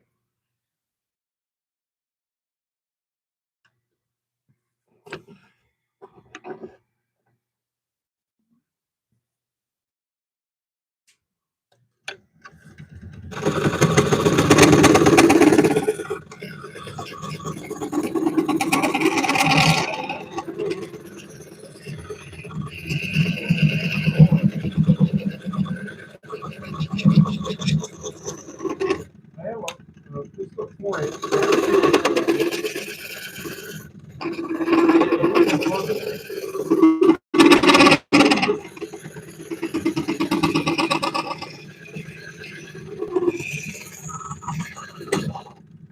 I didn't think I was going to have much need for the longer one.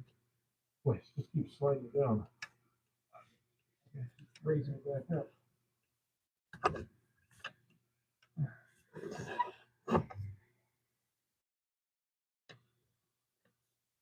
Okay. I'm really getting close to now.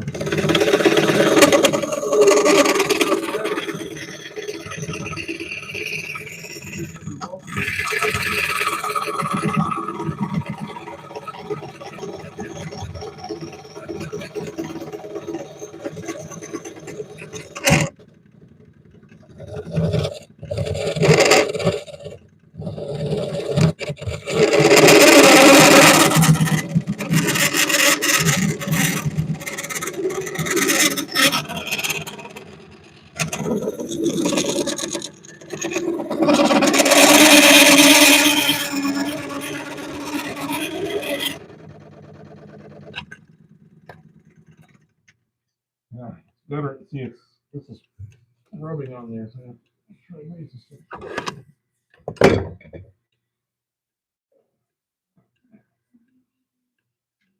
I'm going to see if I can tighten it just a little bit more.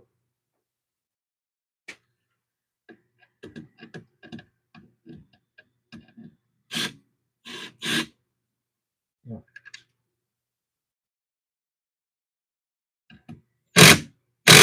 There you go. Yeah, it's a little bit tighter.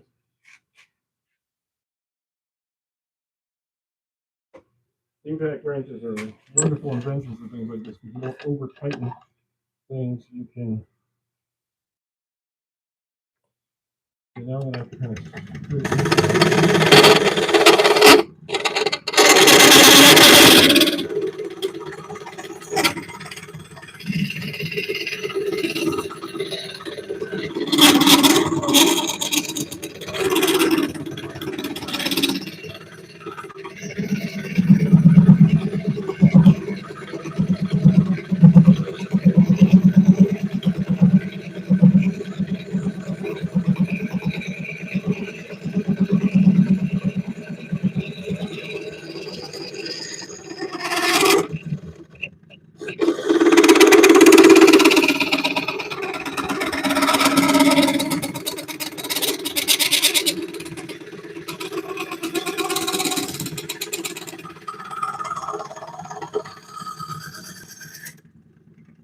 Wow. There we go. Okay.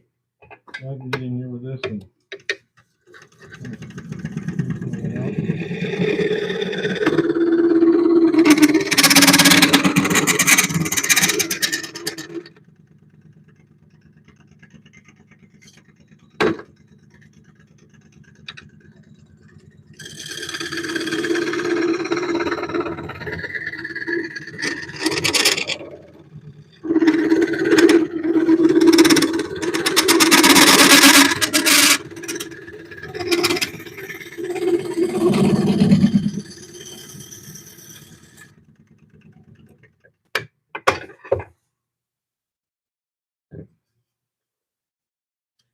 All right, but we'll see how that works.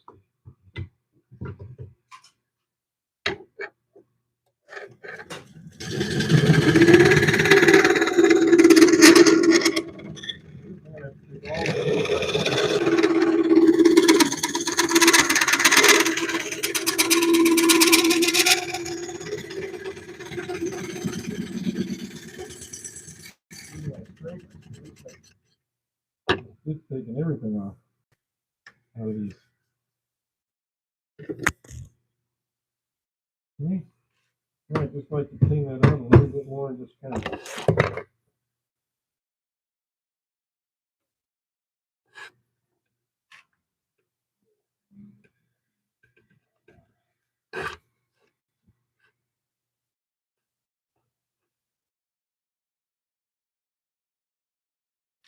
getting there as best I can with this.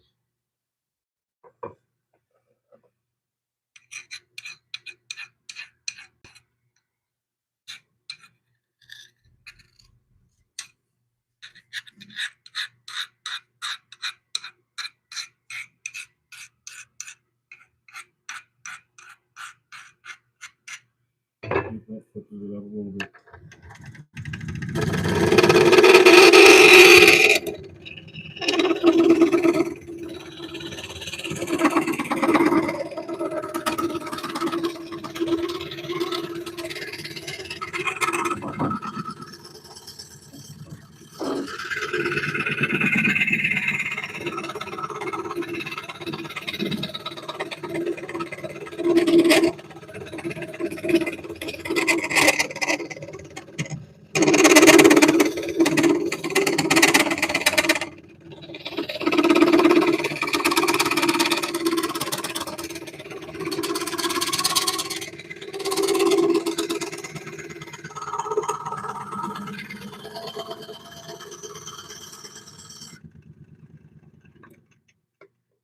Okay.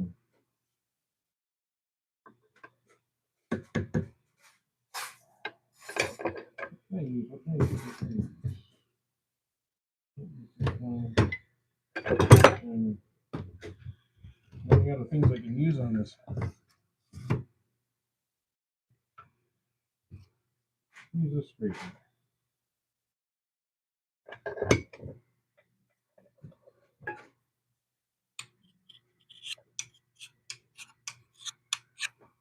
And again, this is my tailor breech.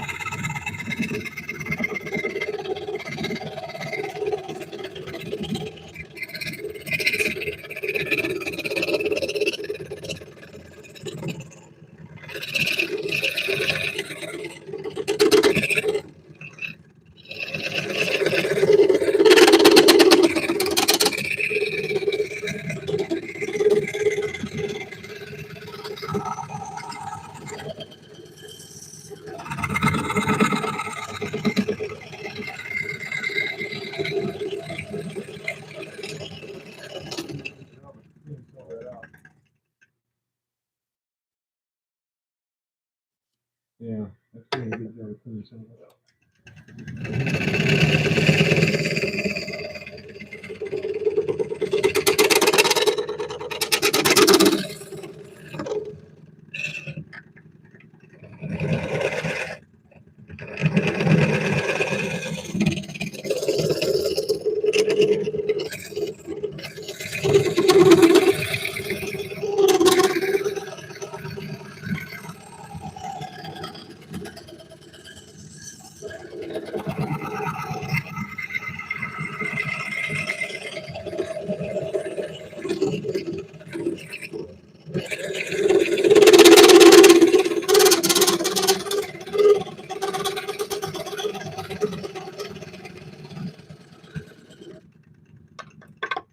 If that rolls smoothly through, it does.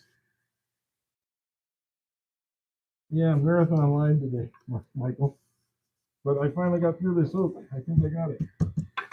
Well, it took me like 10 different tools, and everything needs to be sharpened now. Everything needs to be sharpened now. But I think this helped quite a bit. Let me see if I can sand this,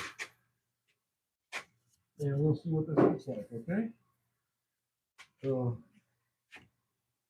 bear with me while I get the sanding equipment going. Right. A little bit of, there we go. Get in here and get sand this around. And we'll be near the end.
Finish on it.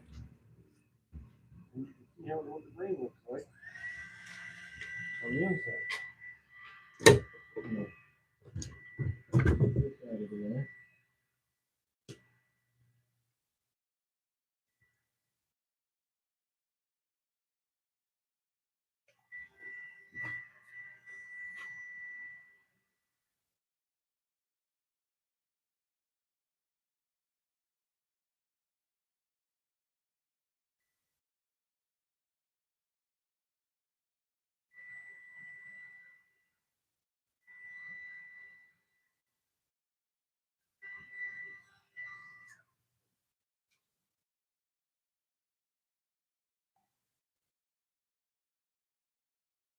And I'm going to let that cook it out while I take this off.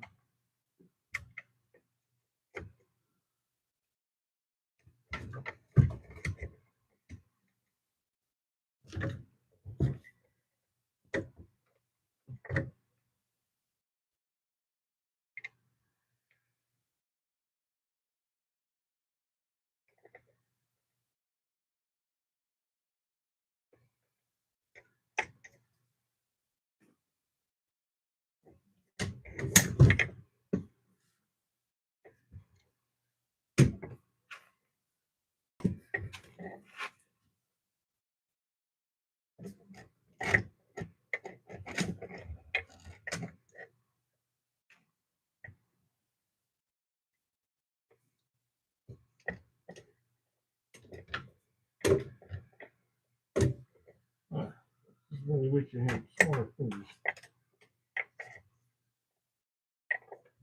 There we go. Got it.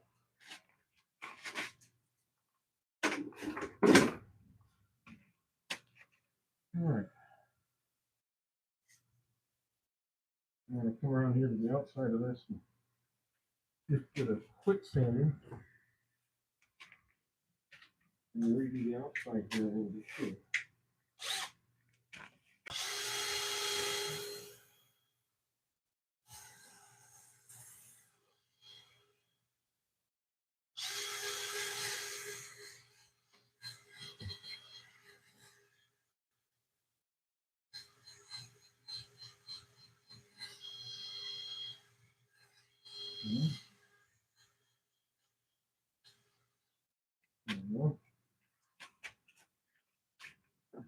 You got a little quick sanding on the outside. I'm gonna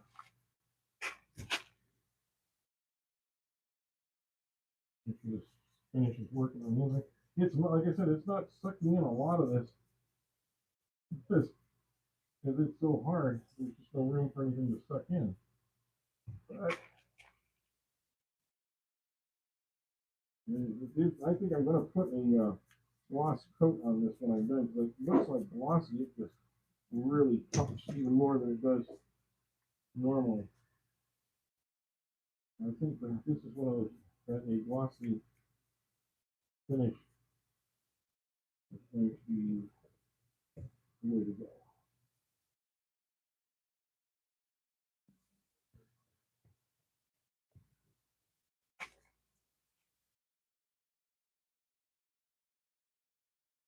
Okay.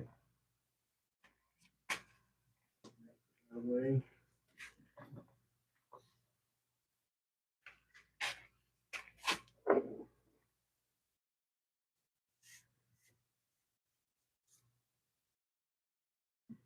And I'll release this.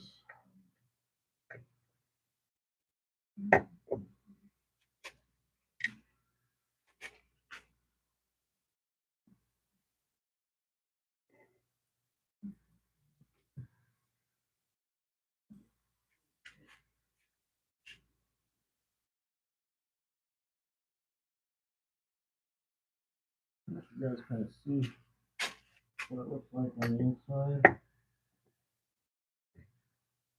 And on the outside here. Yeah. I love this. That's really cool looking. The inside's really cool looking. I think that came out really good. What do you guys think? Kind of tell me what your thoughts are on this vase or bowl. Planter. Plant holder. I don't know what you want to call it. I'm gonna wipe off this finish for now. Wipe this one off. It's not gonna suck in anymore. And on the bottom, sides.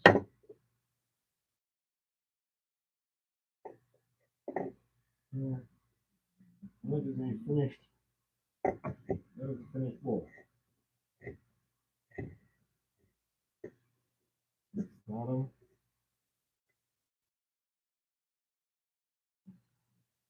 I think that came out really nice. What do you guys think? If you like it, please give me a thumbs up. I think that's going to be a wrap for today. We've been on for over 4 hours. Oops. Did I drop my microphone again? I did. I dropped my microphone again.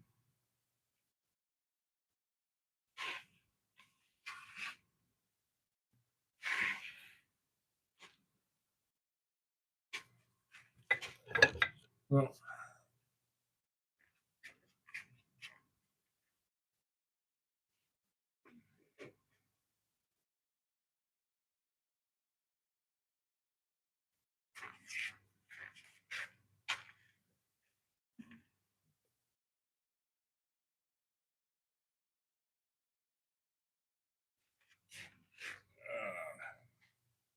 Hang on a second.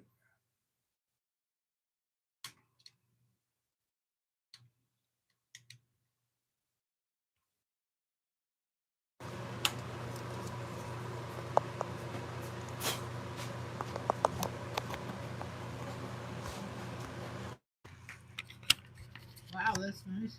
Yeah, well. Okay, sorry, my mic's disappeared. So you didn't hear the end there, but what do you guys think? That's the end of the bowl. I'd like to hear your comments, and if you would, please, if you think it's good, please give me a like or subscribe to the channel so that so we can continue to do these things. And I just really appreciate all your time today. I know it wasn't a lot of people in here, but there was a good sized group, and we really thank you. And well, I wish I could find my other mic. It's in here someplace. All right. Well, anyway, thank you all for being here today. I think we're going to call it a day. We've done a lot of turning in 4 hours, and if you have anything you want me to do, please you can contact me through the channel, and you can also be here on Thursday when we do our next live, and let us know what you want to see turned or what you like me to turn, or maybe you need help with something you're turning. So let me know, and we'll talk to all of you in a couple days. Thanks.